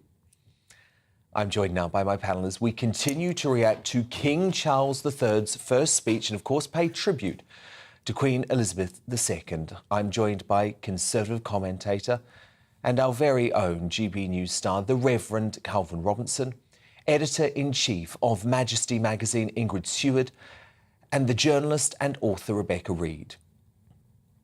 Now, Trevor Sinclair has been suspended by TalkSport while the radio station investigates a tweet about the Queen's death. Within hours of Buckingham Palace confirming her passing, the former England footballer wrote, "Racism was outlawed in England in the 60s and it's been allowed to thrive. So why should black and brown people mourn the Queen?" TalkSport distanced itself from the comment by saying the station, quote, "does not support those views, but thousands threatened to boycott until he was sacked." Now, look, of course, I think the comment was despicable. This is a time for unity, not a time for division. I will always, however, defend the right to free speech, and I don't like vicious cancel culture mobs. However, what's clear to me is that the Be Kind left have been exposed these past 24 hours. Sinclair has since apologised, probably because he knows he might lose his job, saying, "My tweet yesterday was ill-timed at a time when the royal family and many around the world were grieving for the Queen. I apologise for any offence caused to those mourning the Queen." But he wasn't alone. Lots of woke liberals wasted no time attacking the Queen mere hours after her death. The ridicule of her reign was led by senior newsletter writer of the New York magazine, Terhaka Love, who wrote, "For 96 years, that coloniser has been sucking up the Earth's resources. You can't be a literal oppressor and not expect the people you've oppressed not to rejoice on news of your death." What a revolting person to say that. In the New York Times, Maya Jasanoff, a history professor at Harvard University, said it was wrong to romanticise the Queen's reign. And Juju Anya, an anti-racist teacher, apparently an associate professor at Pittsburgh University, sparked outrage by branding the ailing Queen head of a thieving, raping, genocidal empire, before adding she hopes her pain is excruciating. What are these people like? Calvin Robinson, I mean, I know this says more about their character than it does our Queen. But we do have to talk about this, don't we? Yes, the idea that why should black or brown people mourn suggests that only black or brown people can be the victims of racism. And we've seen over the last 2 years, since the Black Lives Matter riots, that actually racism has increased and social cohesion has gone down across the board. And anyone can be the victim of racism, and anyone can be a perpetrator of the disgusting trait of racism too. But I'm with you in the fact that we shouldn't approach this from a cancel culture objective of trying to get these people sacked, but we should expose them for their horrible ways. This Dr. Uju is a good example. That horrendous tweet she put out, I put out a retort to it. I responded saying, you know, there's clearly hatred in your soul. I pray that you find peace. And the amount of vitriol that I received as a response to that is more abuse than I've received ever on social media, actually, which suggests there are so many people that are using, you know, death brings out the worst in people, and they're using the death of our Queen as a way of projecting their own insecurities, their own victimhood mentalities. And Black Twitter, as it's known, is very bad for this. And a lot of that is not even Black Brits, it's African Americans who are jumping on this bandwagon, celebrating the death of a woman, the death of a mother, the death of a grandmother, the death of a British institution. How much evil do you have to have in your heart to rejoice at anyone's death? I can't get over that aspect, but I think it suggests that these people need Jesus. They need something, they need love. And it's missing from their lives, clearly, and they're projecting that onto other people. Calvin, that is, I mean, absolutely. You took the words right out of my mouth there. Rebecca Rees, you know I'm a free speech fundamentalist. They can say this if they want to say it. But why say it now? I can never imagine, genuinely, I can never imagine celebrating someone's death. No, I can't either. I was actually just trying to think about whether there's anybody who, upon their death, I would feel glad. And I'm really unable to think of anybody. And it was similar when Margaret Thatcher died, I think. I remember there being... And I understand, I have lots of Welsh mining family, and I understand how much some people hate Margaret Thatcher, but the majority of decent people, those people included, don't celebrate anyone's death. I think the fact that a lot of these people are American is significant. I think that they don't have that kind of grandmotherly relationship with the Queen. But I would also say, please don't tar all my people with the same brush. A lot of people on the left are sad. Or also, a lot of people on the left have been saying, I'm confused by this because while I don't approve of the monarchy, I am sad because this is a constant in our life and she was fundamentally a good woman. So this is a very small vocal minority of people. And I agree with you, I'm anti-cancel culture, they shouldn't lose their jobs. But if you are a presenter and people don't want to listen to you because you've said something like this and then your ratings tank, then arguably that's not cancel culture, that's not doing your job as you are supposed to. That's the market responding. Yeah, exactly. And boycotts, broadly speaking, don't work. But when they do work, if you lose your job, then that is kind of on you, I think. Ingrid Stewart, what do you make of Well, I don't. I just think that no one should take any notice of this vile abuse. I think by the fact that we're giving it airtime is exactly what they want. These people want to be noticed in their own very evil and nasty way. And it just makes me squirm. I mean, I think the whole internet, especially in America, is littered with some very weird and unpleasant people. And I think by bringing notice to them, that we're giving them exactly what they want. So I think it shouldn't be discussed. It should, if possible, be completely ignored until the internet can actually be logistically policed in some way, so this vile abuse doesn't come up. But I don't think that will ever happen. But I think we should try and ignore it, because by giving it airtime, it's making them have exactly what they want. It's a bit like the people gluing themselves to the roads or the railings, whatever they're going to do. This is what they want. They want publicity. They want to be there. They want people to notice them. And it's this sort of desire to be noticed and heard that is so very unpleasant when it's directed in that sort of way. I do appreciate what Ingrid's saying, but at the same time, you know, I struggle with this all the time. I've had people saying N-word and coon and all of these things because I've been defending the Queen this week. And I think, to some extent, I say, yes, we don't want to highlight these people. We don't want to show off what they're doing. We don't want to give them the attention they're craving. But at the same time, we have to show off, expose them for who they are. We have to expose their evil ways and let them know through social stigma that it's not okay. It's not an appropriate way to behave when someone's just died that people care about. I think there's also a point here that I've noticed the way that people will speak to you online behind a screen is so different from if you speak to somebody in person.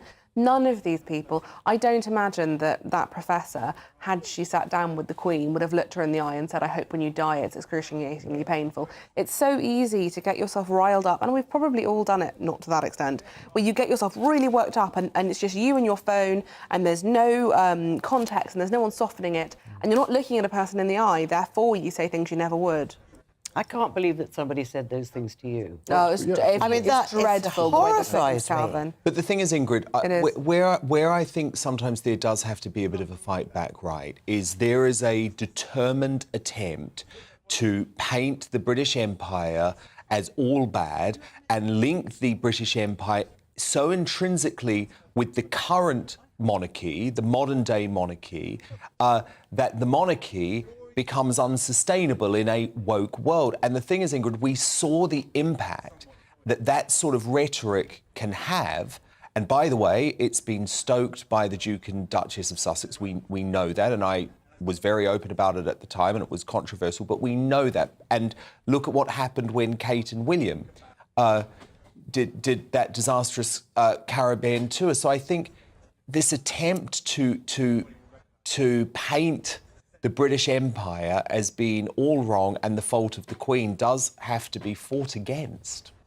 Well, it's... Because it is taking hold in America, I guess, is the point that I'm making, and it's spreading to the Caribbean. And it's damaging the Commonwealth. It was always there, though. I think people, they just want to bury history. You can't bury history, it's happened. And I think it was always there, and they've found a new tree to climb up and complain about. Let's knock the British Empire. That's why we're here. That's why we were slaves. Well, it's not just the British. It's a whole collection of people all over the world. They only know a tenth of what they're talking about. And I think if you're going to scream and shout, you need to be possibly well informed before you do so. And it makes me really upset, that, especially with you, that people should be... I mean, I've been a victim. I'm sure we all have. Oh, yeah. I'm sure you have, Dan. I mean, honestly, just for paying tribute to the Queen this week and sharing my emotions about the Queen, the amount of blue-tick, verified, vile abuse I'm getting is off the scale. Calvin, the one thing, though, that is fascinating is Trevor Sinclair and Talk Sport. Because, as you say, it can come down to market forces, but we are free speech fundamentalists here.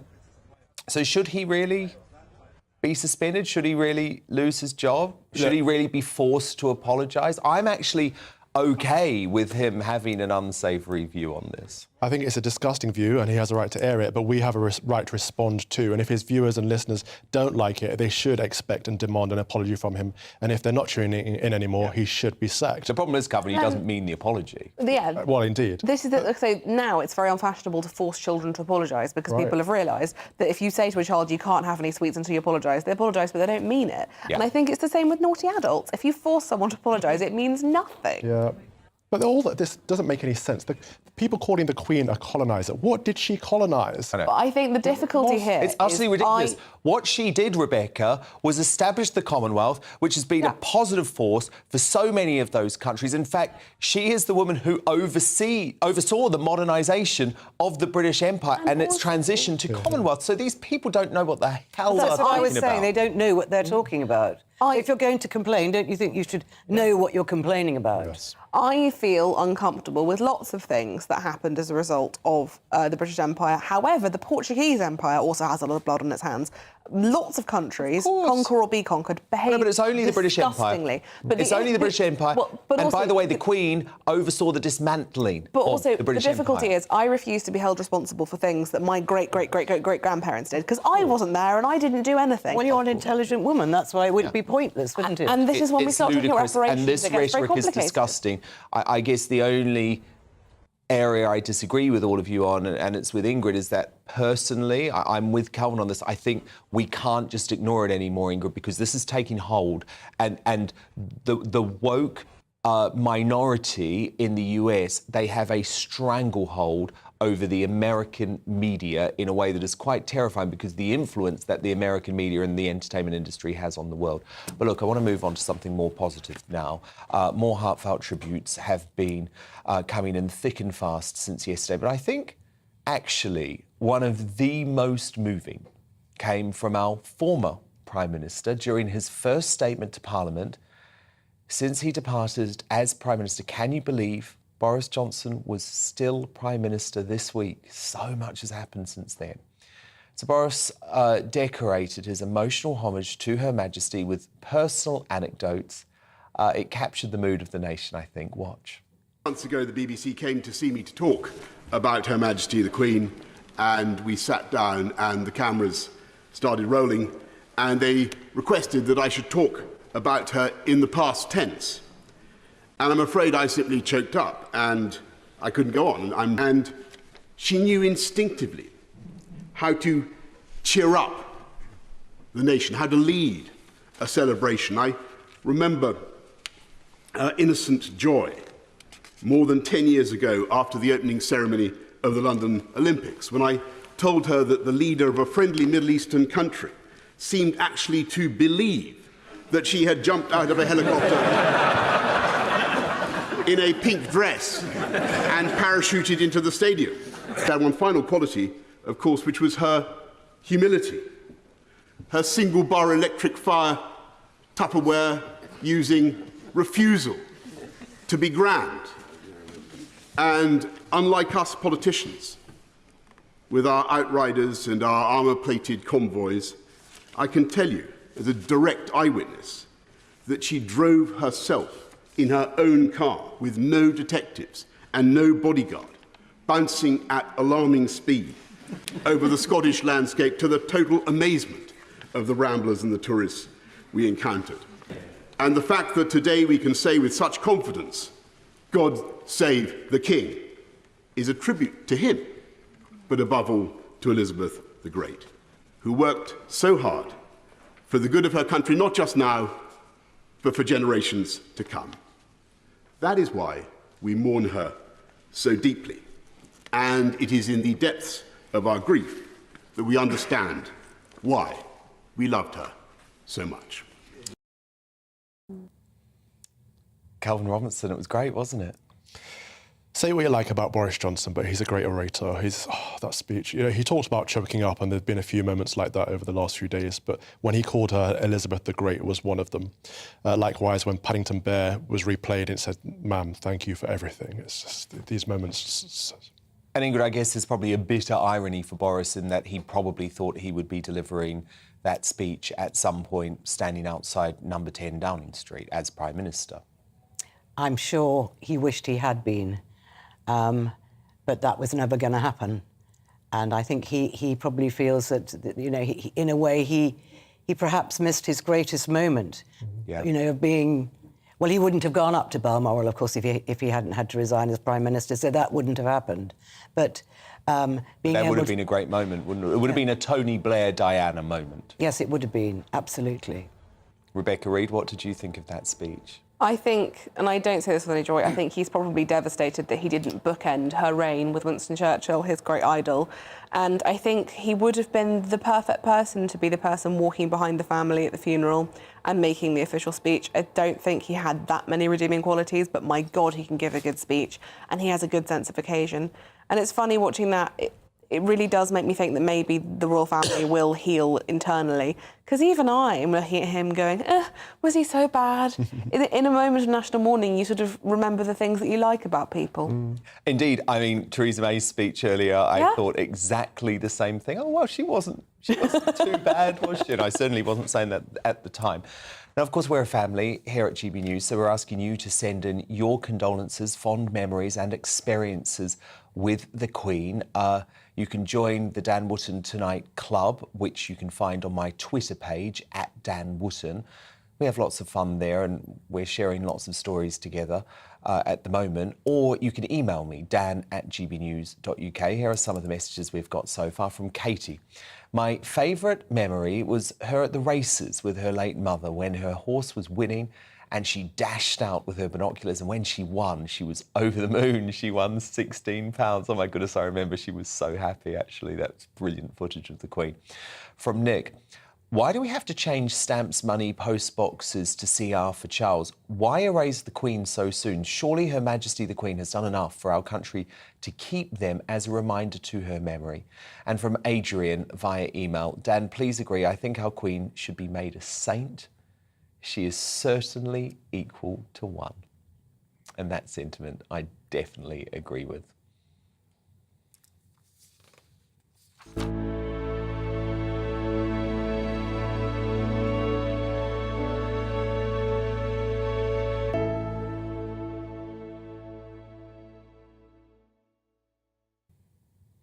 This is GB News, Britain's news channel. I'm Dan Wootton at 11 p.m.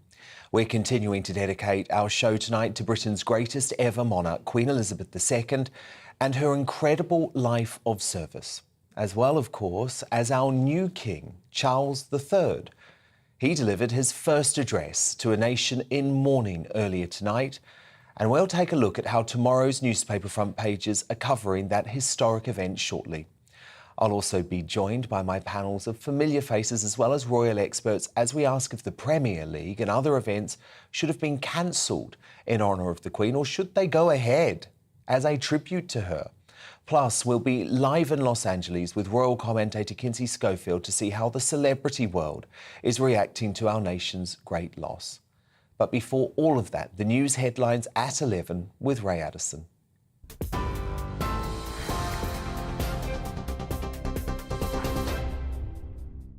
Thanks, Dan. Here's the latest from the GB newsroom. King Charles III has renewed the promise of lifetime service made by his mother, Queen Elizabeth II, in his first address to the nation. Speaking from Buckingham Palace, he also announced that William and Kate are now the new Prince and Princess of Wales, and he shared his love for Prince Harry and Meghan. He said he will have to step back from some of his charities now he's king, but he promised to dedicate himself to the nation. As the Queen herself did with such unswerving devotion, I too now solemnly pledge myself, throughout the remaining time God grants me, to uphold the constitutional principles at the heart of our nation.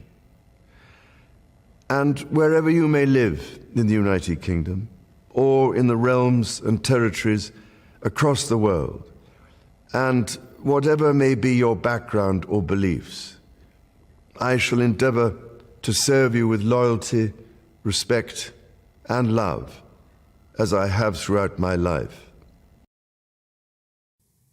The King also thanked the public for its outpouring of love and affection for the late Queen, saying he shared their sense of loss beyond measure. He went on to make a heartfelt tribute to his parents. To my darling Mama, as you begin your last great journey to join my dear late Papa, I want simply to say this: thank you. Thank you for your love and devotion to our family and to the family of nations you have served so diligently all these years.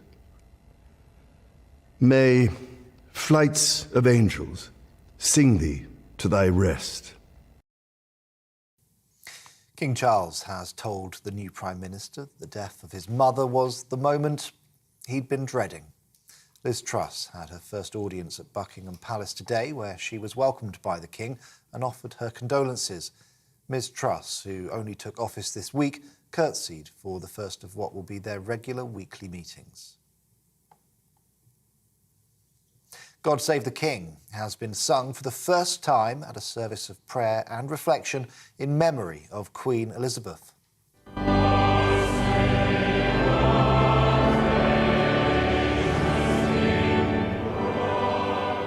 Some 2,000 members of the public attended the service at St Paul's Cathedral, where they honoured the monarch's love for her family and her commitment to duty. They sang the updated national anthem. The Prime Minister, Liz Truss, read a passage from the Bible, while the Archbishop of Canterbury, Justin Welbury, delivered a blessing. Earlier gun salutes were sounded across Britain to mark the death of the Queen.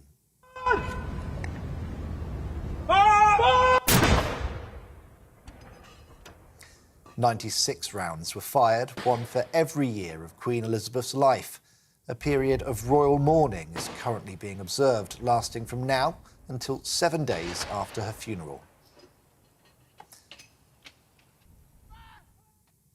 Well, Parliament sat today to allow members of both houses to pay their respects to Britain's longest reigning monarch.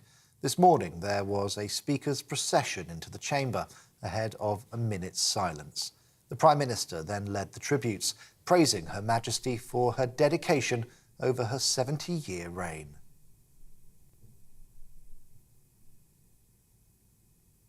During the darkest moments of the pandemic, she gave us hope that we would meet again.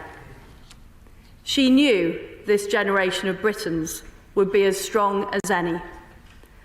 And as we meet today, we remember the pledge she made on her 21st birthday to dedicate her life to service. The whole House will agree. Never has a promise been so completely fulfilled. The Prime Minister there leading the tributes. This is GB News.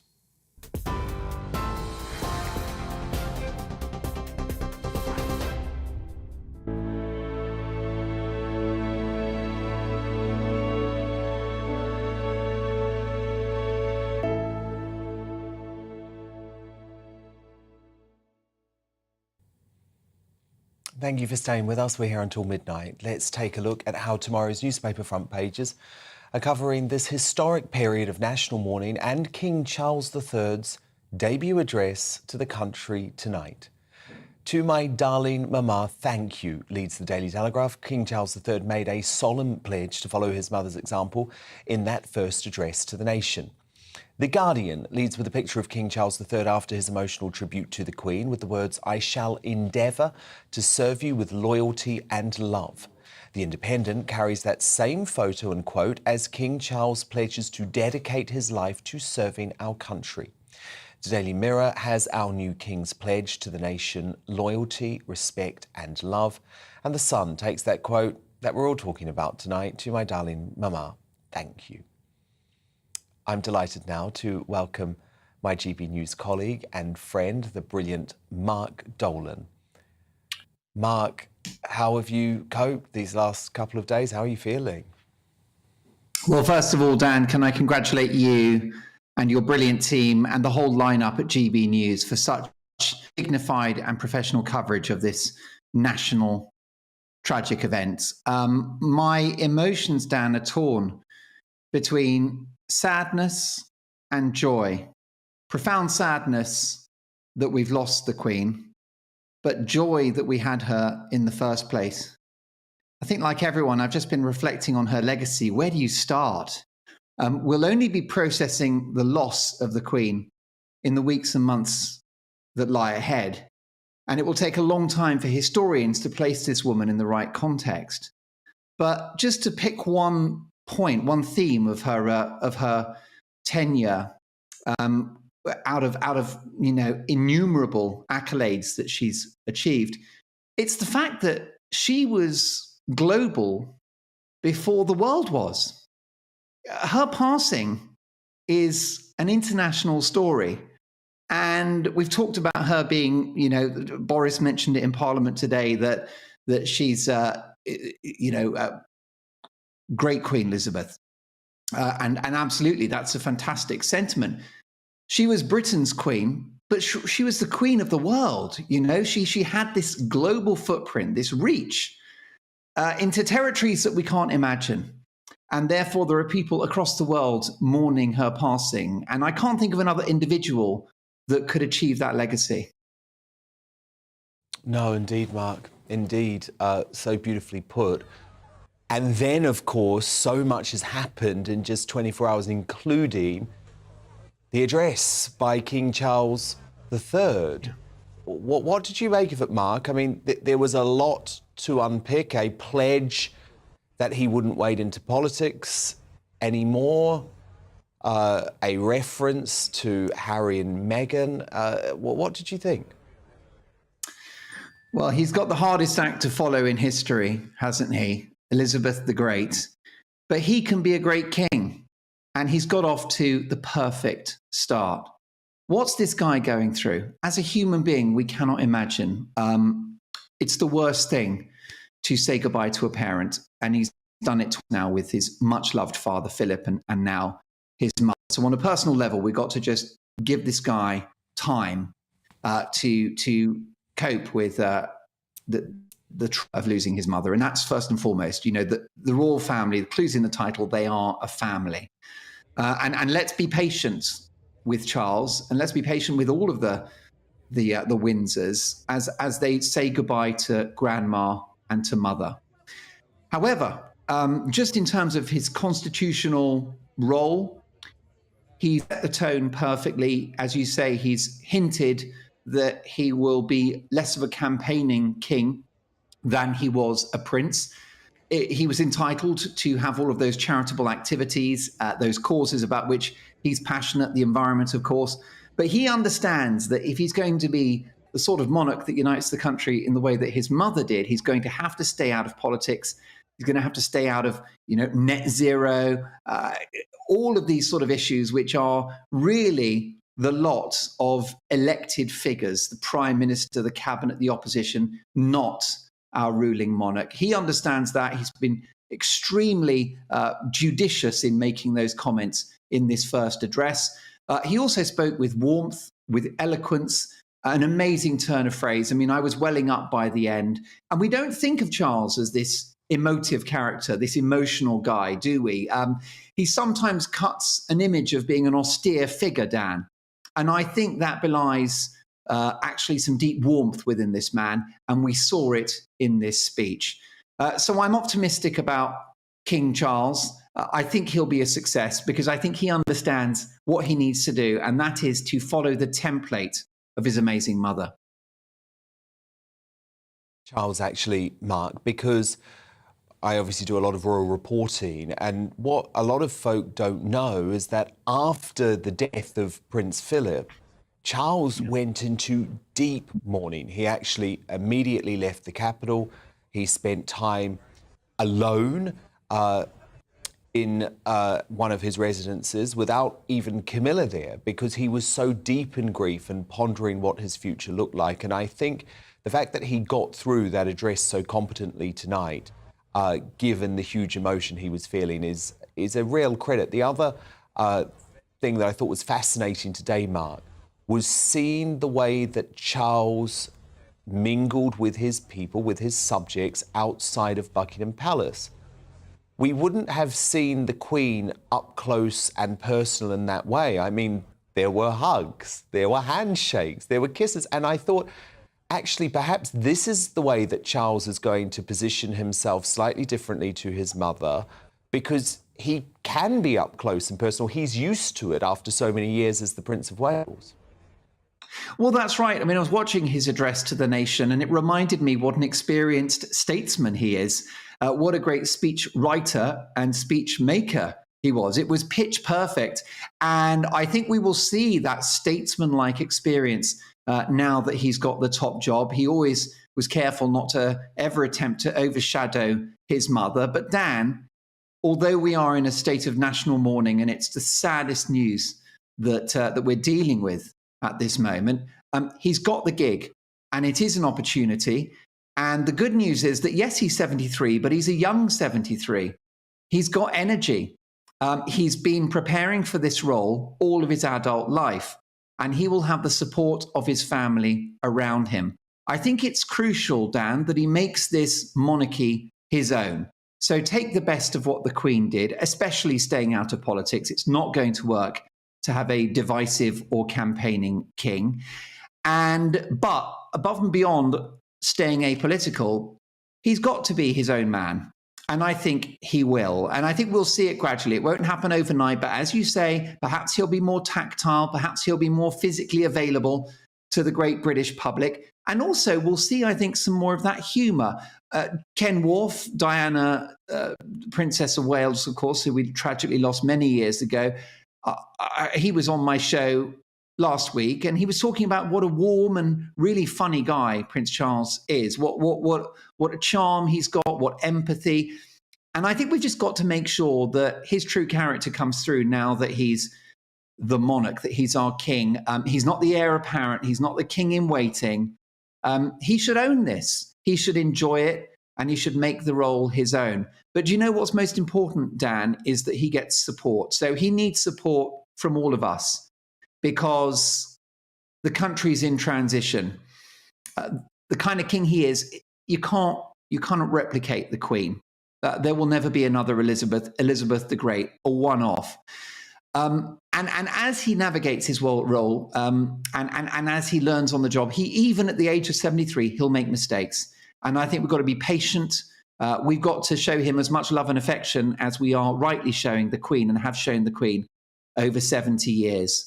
I think given the healthy genetics of the royal family, we can look forward to hopefully several decades of King Charles. And let's hope he can have as much of an impact on the country as the Queen. Let's be honest, the Queen, she took that massive commitment, made that commitment. She took the crown at the tail end of the Second World War. The war was over. Britain was rebuilding. Her first prime minister was Winston Churchill. The country was bruised, scarred, damaged from the war. Huge economic crisis. We had, I think, over 200% of the national debt in relation to GDP. You know, Britain we'd won the war but lost the peace. So she became our Queen at a very important and challenging time for the country. Well, hey presto, it's happened again for King Charles, who is here at the tail end of a pandemic. You've got a war in Ukraine. We've got an energy crisis, a cost of living crisis, an economic crisis on these shores, spiraling cost of fuel. And we're going to need a steady hand at the tiller. We're going to need Charles. We don't need him to speak out politically, but he just has to support the people, keep our confidence up, keep our morale up, exactly like Elizabeth did. I think one thing that will help is his sister, Anne, because I think she's one, Dan, of the most underrated members of the royal family. I'm a colossal admirer of Anne, and I predict that Anne will step up and support her brother, because like her dear mother Elizabeth, Anne is a chip off the old block. She's no nonsense. She's sensible, she's intelligent, and she's experienced. So I think Charles will get support from Anne. Hopefully he'll send Andrew to the Tower. Not sure what's happened to Edward. And then, of course, we've got William and Kate, who have enjoyed, in this very sad context, a massive promotion, because, of course, William is now the Prince of Wales. Kate is the Princess of Wales. And I think you see, if it's possible, an even more enhanced role for this golden couple. Mark Dolan, a great tribute. And yes, you're right. If Prince Charles, King Charles now, King Charles III, sticks to his word in terms of what he said in his address tonight, then he will get my support. But we have to hold him to that. Mark Dolan, thank you so much. A great colleague. I'm joined now by royal author and attendee of the Queen's Platinum Jubilee pageant, Angela Rippon, former Liberal Democrat MP and member of the Privy Council, Norman Baker, and former editor, current columnist at the Daily Star, Dawn Neeson. So, Norman Baker, I want to start with you because, of course, tomorrow you will attend the Ascension Council where King Charles III is formally declared as the new monarch. What happens? It's well, dare I say, it's a once-in-a-lifetime experience. Yes, People like we would me. hope so. I doubt if I'm going to be back in my lifetime for any further example of this. It's a long-standing tradition, of course, but the records have had to be dusted off, I imagine, to remind everybody what happened 70 years ago. It's a very long time ago. As I understand it, I've had my instructions, of course, from the Privy Council. There's an event in two parts down at St James's Palace. There'll be, first of all, a small number of very senior Privy Councillors, including others who are not Privy Councillors, the Archbishop of Canterbury and others who will be there, senior officials in government as well, who will, without King Charles III being present, will proclaim him to be king. Next, and that's in the picture gallery. There's then a part two of the process, which is in the throne room, which is where I shall be, along with about 150 other Privy Councillors. There are about 700 Privy Councillors, but there's only 150 of us who are actually invited to come tomorrow. And at that point, King Charles III will make a personal declaration to us. Nobody else will be present. Only Privy Councillors will be present at that particular point. He will make a personal declaration, and then those who are present, including myself, will witness that in writing, that he has made that declaration. Then there's a public event. I think it might be one or two of my colleagues said it might be televised, where there's a statement, a proclamation from the balcony, which will take place at 11 o'clock. So I'm going there between 8 and 8:45. The whole thing kicks off about 10, and then I think the public bit, if you like, is about 11 o'clock. So it's a very, very old process. I mean, the Privy Council itself goes back 1,000 years or so. 1066. Well, I think it may even go back before that, Angela, because I think it comes, I think, originally from the Anglo-Saxon Wootton arrangement, W-I-T-A-N, which is a kind of feudal arrangement. So this is steeped in history, and of course the Privy Council was there, privy meaning private, to advise the king of the day. So it's a very long-established arrangement, and you don't hear much about it, but actually it does perform an important function in our constitution.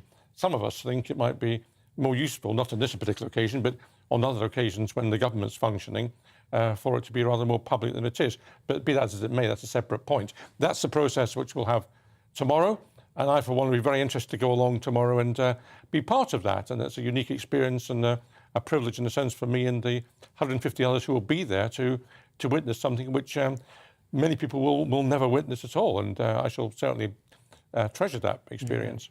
Now, you are quite literally going to be privy to a moment of history. Wow, incredible stuff in just a few hours' time. Amazing. Now, of all of the tributes for our greatest ever monarch in the past 24 hours, it was actually Sarah Ferguson, the Duchess of York, that resonated with me. Despite being exiled from the official royal family following her divorce from Prince Andrew, the Queen remained loyal to her on a personal level. And so Fergie said in a statement that she would always be grateful for the generosity the Queen showed her by remaining close to her even after she went through a bitter separation from her favourite son to Prince Andrew. And that's because to the Queen, once a Windsor, always a Windsor. That's why it's so sad that she's left behind a divided family. Prince Harry travelled alone to Balmoral yesterday. He was the last to arrive and the first to leave. But surely now he can see he must put his differences aside with his blood relatives for the sake of the monarchy. I've written about this in a new column for the Mail Online tonight. And I say, if the Queen's life has taught us one thing, it is that blood is thicker than water. The greatest tribute Harry could pay to his grandmother is to reconcile with King Charles and Prince William. Dawn Neeson, do you agree that it's time for Harry to make amends and resolve the differences with his family for the good of the Queen's memory, for the good of the monarchy? Of course, but I don't think it's just Harry. I think it needs both brothers and their dad to sit down and to talk things through. It'd be the greatest tribute any of them could pay to the Queen. And, you know, I interviewed Diana when the boys were 1 and 3, and she was fiercely proud of her lads, and she loved the way that William looked after his baby brother. And And she loved those boys, and what's happening now would break her heart. So not only a very fitting tribute to the Queen, but an incredibly fitting tribute to Diana, who is now probably sitting having a cup of tea with the Queen and talking about it all. You just want them to... You just want to bang their heads together to sort this out. But, you know, blood is thicker than water, but by the same comparison, it also means that if you have a rift within your family, it can be incredibly hard to sort that out and make amends. And I think, yes, of course, not just Harry, though. This is down to William and Charles. And the three of them, I think, for the good of the family, for the good of the royal family going forward, and for the Queen's memory, that they get together and sort out their differences. There has to be a way, Dan. There really does. Angela, do you think it can happen? And do you think it should happen? And who's responsible for making it happen? Well, I think that Charles has done precisely what you said and in what Dawn is suggesting. He's thrown out the olive branch in the statement that he made this evening, talking about them in the speech that he made to the nation. I do worry about the influences that are around Harry, though, and I think that perhaps Charles and William would love... But there is what I think is the problem, that lady in red. I have a feeling that lady has a very, very strong influence on the way that Harry behaves. And I think in terms of what has happened just over the last few days, we know that the Queen magnanimously did invite both of them to go and visit her in Balmoral when they were over here. And for whatever reason, they said no. Instead, they went to Germany and did a couple of things.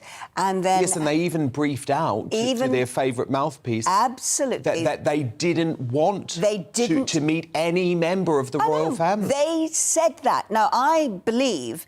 I mean, I think one of the saddest pictures that I've seen over the last couple of days is that photograph of Harry arriving late when his grandmother had already died in the back of the car. When he could have just jumped on the plane with William and Andrew and Edward, because you know there were lots of seats available on that plane. And instead, he tried to hire a helicopter. He couldn't get a helicopter. Then he took his own private jet. That's right. I'm sorry. And Angela, he was literally a couple of minutes away from Prince William. I know. And you know, those were the decisions he made. Thank goodness, I have to say, I thank goodness he did not take Meghan with him, because I think that would have been the silliest of moves. Maybe he wanted to. If he was, I think it was very smart of Meghan not to go, whoever made that decision. But I have to say, Dan, I think the expression on that young man's face tells me that decision of not going to see his grandmother in Balmoral, when she magnanimously, personally invited him. He's her grandson. She would have probably wanted to give him a hug, tell him how important he was to her. He didn't go. He's going to regret that for the rest of his life. Yes, that's right. I think that's the important thing. You could see that etched in his face. You could see it in his face. He realised the enormity of what had happened to his family. Precisely. Well, Norman, on Wednesday night, when I learned just a couple of hours before coming on air that the Queen would not sit with the Privy Council, it was meant to be by Zoom, we knew something was seriously wrong. And actually, Dawn, you were here when I said on air, Harry, just get to Balmoral now. Just forget all of this. Get to Balmoral now on Wednesday night. And, Norman, it's just a great tragedy, isn't it, that he's let these silly rows, because let's be honest, they are silly rows, really. What, over a tiara and over who pays for his security? Oh, it's more than that, Dan. Come on, it's more than that. I know it's more than that, but the point is, Angela, sometimes you've just got to get over it, right, because of what's important. Look, I tend to agree with everything that Angela and Dawn have said, and I'm afraid Meghan is behind some of this, and that's unfortunate to say that. I don't like pointing fingers in this way, but I'm afraid that is the only conclusion you can sensibly reach. I want to just add one other point, having agreed with my fellow panellists here, which is that the press sometimes hasn't helped in this country because they pour petrol on the flame sometimes, and they present everything that William and Kate do as faultless, and everything that Harry and Meghan do as a devil incarnate. Now, there's an element of truth in that, perhaps, but it's not quite as black and white as they sometimes present it, and that has stirred matters. If you go back to the 1990s, we had the press were doing the same thing with Diana and Fergie at one particular point. Who was good and who was bad? They want their enemies and they want that battle. And actually, it doesn't help anybody to have that. But I think, Norman, it's sometimes about how royals react to criticism. Because actually what a lot of people forget, and I was at the time in an executive role at the Sun newspaper, is that the Sun, just a few years ago, was incredibly critical of Prince William. He was given the nickname Work-shy Wills. And actually what he realised is, OK, maybe there is something to this criticism. I'm not going to lash out.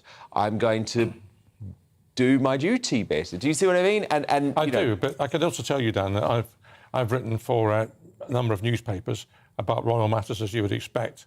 And I've been told by one or two papers, and I've got quite critical views sometimes of the monarchy, in particular aspects of finances in particular. Yes, no, I've been told, you can say, in stark terms, you can say what you want about Harry and Meghan, the more the better, but don't ever mention William and Kate in negative terms. I've been told that's an instruction when writing the column. Interesting. Interesting. I'm sure not by Dawn Neeson when she was editing. No, Definitely not. Definitely not. No, no, innocent here. Dawn would criticise anyone. But it was Harry's decision not to be a working member of the family, Yes, and it was. goes back. That was nobody, and they. Of course it was. And also, we have to remember we're talking about people who have conversations in private. None of us know what they actually say to each other. None of us know how they actually behave with each other. No, but you we can get an idea. speculate, you can make And I assumptions think the and present key it as point- fact, and it's not right. Very true. But I think the key point that you made, Angela, is that yesterday there was an opportunity for him to be in Balmoral before his grandmother died. And instead, because of all of this silly back and forth, he actually arrived 15 minutes after the statement announcing her death had been released. And then, you know what? He was there for less than 12 hours. He left at 8:52 a.m. this morning. Well, look, in my heart of hearts, I hope that that time with his family was healing and that he realised how important it was. But it's hard to think that there's much togetherness when he was dashing out. And what a tragedy. Balmoral, He arrived 15 minutes too late in a way. What a terrible situation too. I don't think he was the only one that arrived. No, Harry wasn't. William wasn't there either. Was No, he? well, that's also sad. No, but they would have been there, Dawn, together for the moment that the news was announced. And that is a significant moment, isn't it? Prince Harry was in the air. Now, look, on that note, people will never forget where they were when the news broke yesterday. I was at Buckingham Palace, actually, and I first realised, literally, as the flag went to half-mast, and it just gives me goosebumps thinking about it. Some people are at work, some people are on the train or at home, but that moment in time will be ingrained in your mind forever. So let's take a look at a couple of those emotional, real-world moments that were captured on camera. The Queen passed away earlier today with the family by her side. We have a little more information than that at the moment, but I thought I should at least tell you that before you arrive at the terminal, as I know many will be very, very sad about this. It'll give you some time to reflect. As I say, we have 40 minutes to landing. There are namesake on the Elizabeth line and our long-reigning monarch, Queen Elizabeth II, has sadly passed away. I'm sure you will all join me in a moment of remembrance for an amazing lady and Queen. Wow, what incredible moments of history. Now, earlier I showed you part of Boris Johnson's incredible speech today, actually, in the Commons, paying tribute to Queen Elizabeth II. But another former Prime Minister, Theresa May, she's often criticised, but I think her speech was also just excellent. And actually, she was funny today. She had a very special anecdote about Her Majesty and a piece of cheese to share with her fellow MPs. I remember one picnic at Balmoral which was taking place in one of the bothes on the estate. The hampers came from the castle and we all mucked in to put the food and drink out on the table. I picked up some cheese, put it on a plate and was transferring it to the table. The cheese fell on the floor. I had a split-second decision to make. I picked up the cheese, put it on the plate and put it on the table. And I turned round to see that my every move had been watched very carefully by Her Majesty the Queen. I looked at her, she looked at me, and she just smiled. And the cheese remained on the table. Absolutely brilliant. Of course, I'm here with you all weekend, Saturday and Sunday, 9 p.m. till midnight, and then, of course, back on Monday too, throughout these historic times. I want to hear from you. Let's have a discussion. Dan at gbnews.uk. Join my Dan Wootton Tonight Twitter club as well, at Dan Wootton on Twitter. Vicky on email has written to me tonight to say, I noticed as our Queen's advanced years took their toll on her physically that the opposite seems to happen with her spirit. Her smile became even warmer, and her sense of humour was as sharp as ever. Her Paddington Bear appearance was so relaxed and full of gentle humour, I truly believe she had an indomitable spirit. The fact that she worked right up till the end proves that we were all truly blessed to have her as our monarch, and for many of us, our entire lives. Thank you to GB News for your coverage of the life of our Queen. Thank you, Vicky. Beautiful. So please do send us your thoughts and feelings on this occasion, Dan at gbnews.uk or to at gbnews on Twitter. Now, following the death of Her Majesty the Queen, the world of showbiz is having to tread very carefully to avoid accusations of showing disrespect. Pop star Harry Styles paused his Madison Square Garden gig in New York City last night to pay tribute. Look. Join me in a round of applause for 70 years of service.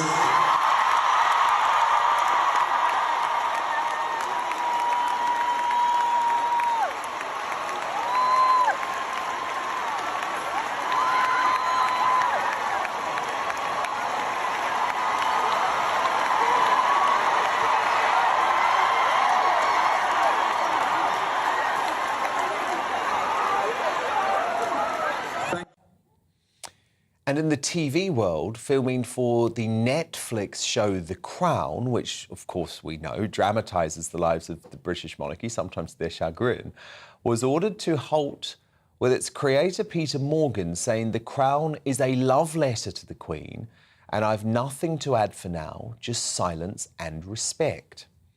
Now, given that they were filming the show's fifth and final series, which will depict the early to mid-90s and the collapse of King Charles and Diana's marriage, it's probably for the best that they are on the side of caution this week at least. But I want to cross now to Los Angeles, to our royal commentator, host of the To Die For podcast, that is Die as in D-I, Diana, Kinsey Schofield. Now, Kinsey, the Crown have probably made the right call, but it's a perilous landscape at the moment, isn't it, for the showbiz world to try and navigate what's appropriate during this official period of mourning in the UK. Yeah, as you were talking earlier, I was thinking about Cher accidentally tweeting that the Queen was, instead of the goat, she actually accidentally tweeted the cow. So you do really have to navigate carefully here, understand who you're talking about, because if you make a mistake like that, you're on every newspaper and you have become a headline inadvertently. But yeah, I mean, The Crown is my guilty pleasure. I love it, but I don't think that their depiction of the Queen is very accurate or kind. A love letter, I think that's a beautiful statement, but Olivia Colman was not a necessarily nice queen in season 4. And we are getting into those really difficult and ugly years. With the season 4, actually, Charles and Camilla had to turn their social media reactions off. They were still creating content throughout the season 4 streaming, but they had to no longer receive responses because they were being attacked online. So I do think it's appropriate that they pause. It's respectful to the Queen. But I also wonder how nervous the palace is about that season being released come November. Kinsey, I love all of those points, actually, first up, because you're completely right. It is totally disingenuous to describe The Crown as a love letter to the Queen, because there are lots of things that, believe me, Buckingham Palace have not been happy with, including the portrayal, of course, of the behaviour of Prince Philip. And I know, Kinsey, that the palace, and especially Clarence House, which formerly represented Prince Charles, of course it now will be Buckingham Palace as King Charles III, they are very concerned about the Crown. They know that the Crown impacts how young people feel about Charles. And now, of course, the timing of the release of the next series of The Crown, which is going to be all about the death of Diana. I mean, it is a disastrous moment. It will be interesting to see, actually, if there's pressure for Netflix to delay airing the show. I'm interested in seeing that too. I also don't know if Harry or Meghan consider this, but when you work with a company, you're endorsing their content. If you are an employee of Netflix, you are endorsing their content. We know that one of Princess Diana's closest friends actually quit as a consultant on this recent season because she felt like they were doing a disservice to Diana. So when Harry cashes that check from Netflix, he's endorsing all of its content. He's endorsing a negative portrayal of not only his mother, but his father and his grandmother and his grandfather.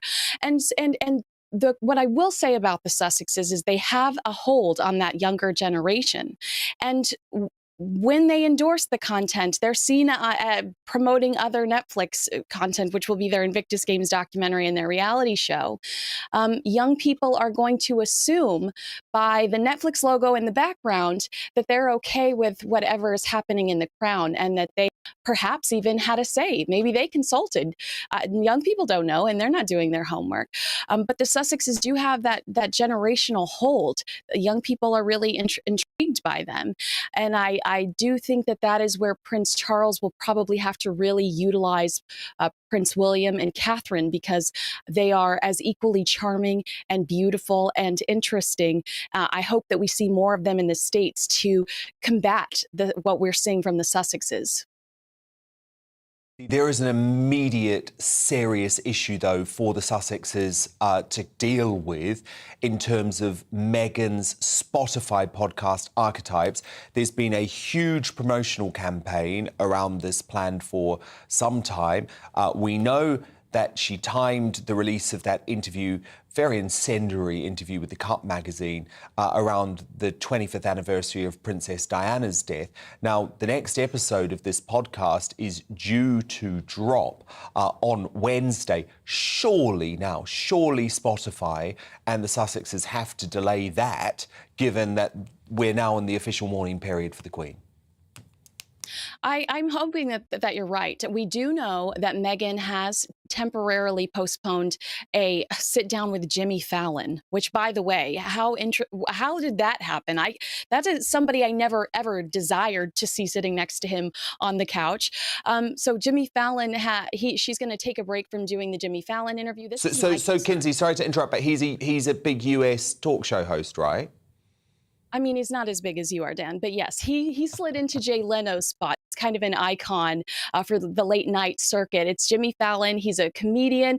He got in trouble for buttering up to Donald Trump. So he is not anybody that would ever challenge anything you would say. He's kind of a kiss up, if you will. It would have been like the Ellen or Oprah interview where she would just be cute and giggly and archetypes. And so we know she postponed that interview, but we don't know what is coming print-wise, because print you can't postpone. And the Cut, a very strange decision to go with this magazine that nobody's heard of.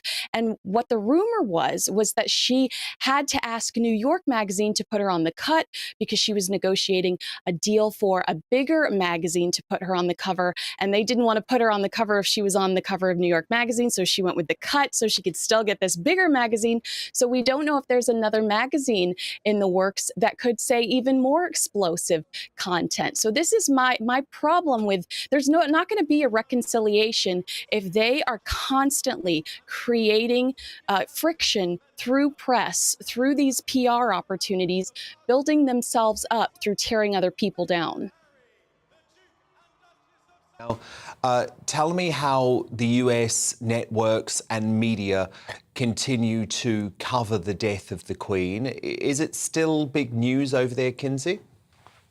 It is big news, but I do feel like there is, and I love the Queen, but it does feel like there is an excitement to see what happens with the King Charles Regency. What will this new monarchy look like? The way that he allowed people to kiss his hands and his face and how physical he was with people.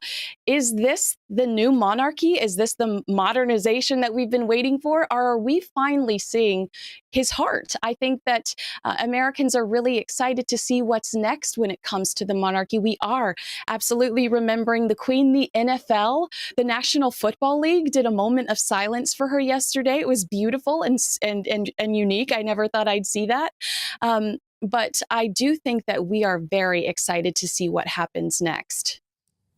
And Kinsey, what did you make of the TV address by King Charles III tonight, and how has it been received by American commentators? It was chilling. It was so beautiful, well-spoken, thoughtful. He didn't have to tell us he was proud of the Queen, because he reeked of it. He was so kind, and you can just tell that he is trying to navigate hurting for the loss of his mother and this new responsibility that he's waited all of his life for. Like you said, I run a podcast and a website about Princess Diana, and I'm really surprised at how much I am excited for him and I admire him. And I think there is no better person to take the Princess of Wales title than Catherine, who you could tell by the way he spoke of her. He just loves her so deeply. And then I really liked the fact that he did not include Harry and Meghan's title. What about Camilla, Harry though, and Meghan. Kinsey? What about Camilla? Because I have admitted to being, like you, one of those big Princess Diana fans for many, many years. And there is an uneasiness amongst a proportion of the British population. Sure, it's a lower proportion than when Diana died, but it's still about a third of the population who feel uneasy about the idea of Camilla as Queen. As such a fan of Princess Diana, do you feel the same way, or are you okay with it now? I'm okay with it now. I was upset at first because we were told when they got married that she would be princess consort. I don't like being lied to so that somebody can further their agenda. And that's what it felt like. But she's earned her place there. And I truly think that if he plays his cards right, they can shift a scandal into a love story, and history will be much kinder to him about what happened. You know, if he continues to have addresses like he did today, the way he talked about her, how can you deny that they are soulmates? She supports him. The way that they move, the way that they communicate with each other when they're on engagements, the way that they look at each other. I do think that they really could change the narrative, and history will be much kinder to them about the scandal. Schofield, live from Hollywood. Thank you so much, Kinsey. Great to speak, and we'll continue speaking, obviously, over the next few days. I want to go now to tomorrow's historic newspaper front pages. The Daily Star leads with the King's speech alongside a photograph of his mother Elizabeth II. May flights of angels sing thee to thy rest. The Daily Express runs with the same headline. Of course, that was how King Charles ended his address tonight. The Daily Mail also leads with Charles's tearful tribute to the Queen during his first speech to the nation as king, and the new sovereign from the blue drawing room. The Times goes with a different line from that speech. I pledge myself to you. The I newspaper goes with Prince Charles's tribute to the Queen, my darling Mama. A similar headline on the Daily Telegraph, to my darling Mama, thank you. The Guardian says, I shall endeavour to serve you with loyalty and love. The same headline in the Independent too, which displays a full photograph of King Charles in deep thought outside Buckingham Palace earlier today. In the Daily Mirror, our new king's pledge to the nation: loyalty, respect, love. And the Sun, which runs a former portrait of the late Queen with her son, to my darling Mama, thank you. Delighted now to bring back my superstar panel former editor, current columnist at the Daily Star, Dawn Neeson, the Conservative commentator, the Reverend Calvin Robinson, and the author and journalist Rebecca Reid. Now, the Premier League and English Football League have cancelled all matches this weekend after the death of the Queen, despite being given government permission to go ahead.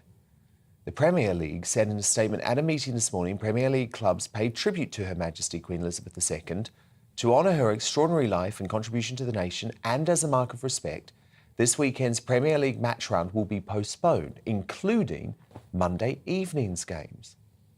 Now, the guidance released by the government says sporting bodies should consider postponing events on the day of the state funeral. Now, that's not until a week, probably on Monday. But they say all other decisions are going to be at the discretion of the various sporting bodies. The Football Supporters Association described the decision to postpone games as an opportunity missed for football to pay its own special tributes.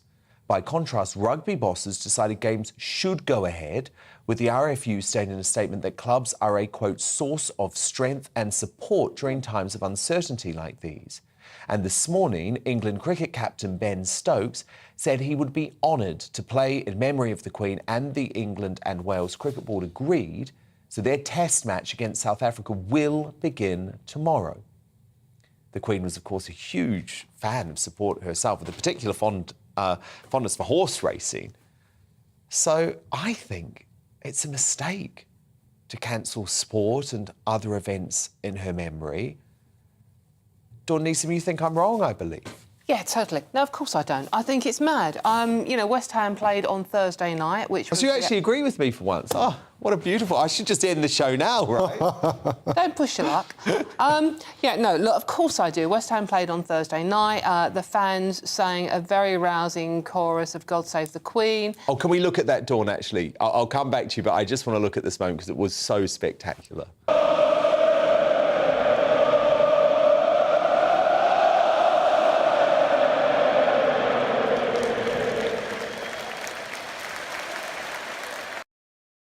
I mean, Dawn, that was so spectacular, and we're losing the opportunity for other clubs to do a similar thing. Exactly, and it's what should be... You know, if this is right about remembering the Queen, paying tribute to the Queen, she loved her Gigi, she loved her betting, she loved her horse racing, she loved sport. She would want these games to go ahead. It doesn't make any sense whatsoever. And, you know, we're not the best singers in the world, but all the clubs could do that. You could actually pay tribute in a very fitting way, and I think that's exactly what should go ahead. And there's a serious side to this as well. I mean, a lot of people, as we started off your show, Dan, are feeling sad and lonely at the moment and a bit bewildered by their feelings. And I think going to a football match is the best way to actually get out of yourself, lose your worries, and actually go and have a good time with your friends, chat to people, you know, feel like you're part of the world again rather than being sad and lonely at home. So I think there's lots of reasons that football, all sports, should go ahead this weekend. Calvin Robinson, where do you stand on this? I do actually disagree with you for once, Dan. Oh, my God. It's all going wrong at the end of the show. No, I think we have to acknowledge loss, and so often we skip past it and carry on like everything's the same when it's not. And I think a period of mourning is important, especially of an event of this scale. It is very dramatic and it means something. And we are a country that is good at pomp and ceremony, and we hold to our traditions. And after a monarch dies, we have 10 days of state mourning, and I think that's appropriate. There's a reason we're not having normal programming on here tonight. Rebecca Reid? I think we have to remember there's a woman who was at work a bit more than 48 hours before she died. She was not a fusspot. She didn't like drama.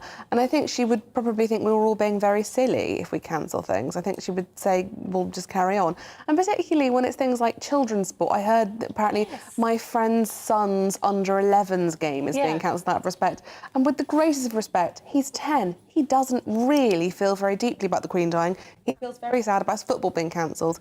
And I think if we hadn't just had 2 years of things being cancelled again and again and again and again, it might be different. But this terrible, sad death does follow 2 years of everything being cancelled. So maybe we need a break from things being cancelled. And Calvin, there is the issue, of course, of financial impact on businesses that are struggling because of all of the lockdowns and the financial crisis we're in. But I think, Calvin, there's actually a more fundamental point, and it's that I don't think it's actually a good thing for the royal family if the British public feel as if they are being forced into some sort of mourning. What we want is a genuine outpouring of grief, and people need to be able to feel that they can do what they please over the next few days within reason. And I just worry, Calvin, that actually this decision to cancel, especially the Premier League games, might actually result in some negativity, which is the last thing that the royal family needs at this point.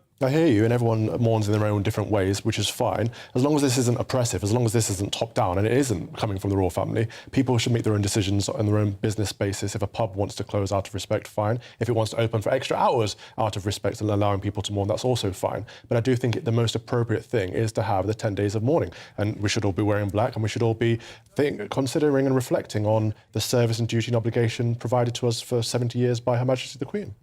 Dawn, it is a very long time, isn't it? I mean, the funeral, not until, well, again, it hasn't been officially announced. We will be expecting that probably tomorrow, I would imagine, after the Privy Council. But the funeral not until a week on Monday. It's a very long time for a country to effectively shut down in some ways. And look, you know, I am the biggest fan of the Queen. I am beyond devastated, but I'm just thinking practically, Dawn. It is a long time, and I think there is a danger that people will get fatigued by it. It doesn't mean they respect the Queen any less. It doesn't mean they mourn her passing any less. However, I do think there will be, certainly over the weekend, a desire, quite rightly so as well, to get back to normal. And I don't necessarily think that's a bad thing. And I think there's been a lot of, I don't know, almost like grief shaming, hasn't there, over the past couple of days? It's like, if you're not wearing black, people are a bit sneery of you. Let's see if you're wearing a colourful jacket on Wednesday then, Dawn. What? Me? Yeah. I'll be wearing claret blue because I'm not allowed to go to football, am I? But I think there is this element now that we are so into the blame game in this country that if you're not wearing black, if you're not crying, if you're making even one comment that doesn't fit into the national narrative about how sad we all are, then you're wrong. No, you're not wrong. It's perfectly OK to carry on as normal. It's perfectly OK to feel sad. Yeah. What is not OK is to make people feel guilty for doing either of those things. Well, I think also it's also completely fine to feel sad but live a normal life, because you have to live a normal life. And that's what she would have done. Money. And she would have. And I think, actually, Rebecca, you have made the critical point, which is that the Queen hated fuss. She hated fuss. But when Prince Philip died... Absolutely, she believes in tradition, Calvin. She believes in tradition, but I don't think she likes the idea of forcing her subjects into fuss. But no one's forcing anyone, and I really don't like when we start thinking, I don't think she would like this, I don't think she would like that. We can't make assumptions on that. All we can say is, what did she do when she was alive? And when Prince Philip died, she entered a period of mourning, a decent period of mourning, and followed the appropriate traditions. But I think but it was her husband. But I think Dawn's point is really salient. It shouldn't be performative mourning. And when you see, I have a great deal of respect for Anne Summers as a company, but when you see Anne Summers putting a banner up saying, "We're so sorry for the loss of Your Majesty, here's a 2-for-1 deal on I won't say what," you do start to think, did Pretty Little Thing and Boo-Hoo really need to... No, I know. This performative mourning thing is necessary. What I loved so much about yesterday is there was nothing performative. It was raw grief across the country. Without a statement, Dan. I think there was an element of people feeling that they had to say something. Sometimes it's okay to say nothing. I'm talking about the people in the streets, rather than the companies. And I think, by the way, if you're a company trying to cash in on this, oh my goodness. Do you know that when sorry, I know I'm interrupting you. That's what I do. But you know where I expect nothing less, Dawn. When the Queen's father died, they actually put out guidance on how to wear black to the whole population, and that women were advised to, you don't have to stop it, Calvin. It's not sound. You don't have to spend a lot of money, but if you can, please go and buy a nice black frock. Absolutely. That's right and proper. I'm wearing red. But Calvin, you very much believe in British traditions. Yeah. The Queen was someone who stood by British traditions for her entire life. So I do understand it. I just think there is a reality because of the length of the mourning period, Calvin. That's all I'm saying. OK, so how long should we mourn for? As long as it feels right, I think we should mourn, but I think the idea that sporting events are cancelled. It's only 10 days. But don't you think it would be different if we hadn't had the pandemic, if we hadn't had anything cancelled for the last 2 years, then I think we'd all be ready to take a beat. But we just took 2 years of beat. I think really right now what we need is to put, I can't believe I'm saying this, but to be like going out, spending money, doing things. Well, the thing is, I know Calvin's just told me off for doing this, but I'm going to do it again. I am just utterly convinced to my core that the Queen would have been completely opposed to the cancellation of sporting matches. I understand on the day that the death is announced, and I understand on the day of the state funeral. But I think in between times, I think it's wrong, because I think, actually, do you know what we need? We need to be together in big mass events, showing to the world how much this amazing woman meant to us. Actually, I need to get to some of your feedback too. Anne has contacted me on email and said, Dan, written or spoken words will never be enough to express my sadness at Her Majesty's death. The world has a massive emptiness since she died. We went to the theatre this evening in Torquay, where the new national anthem was played. It was both uplifting and sad, and was greeted with very much applause. We will support our new monarch as we did his mother, with love and affection. Yeah, I'm really actually looking forward to the moment when I'm in a place where God Save the King is played for the first time. But I think it will feel incredibly strange. Look, I've so appreciated your company this evening. Dawn Neeson, Calvin Robertson, Rebecca Reid, it has been so lovely to have you here on what has been another difficult day for this country, but also a day of some hope, as we saw King Charles III deliver his first address to the nation. Now, we'll be back tomorrow night from 9 p.m. till midnight as we continue our dedicated coverage. Until then, God save the King.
I speak to you today with feelings of profound sorrow.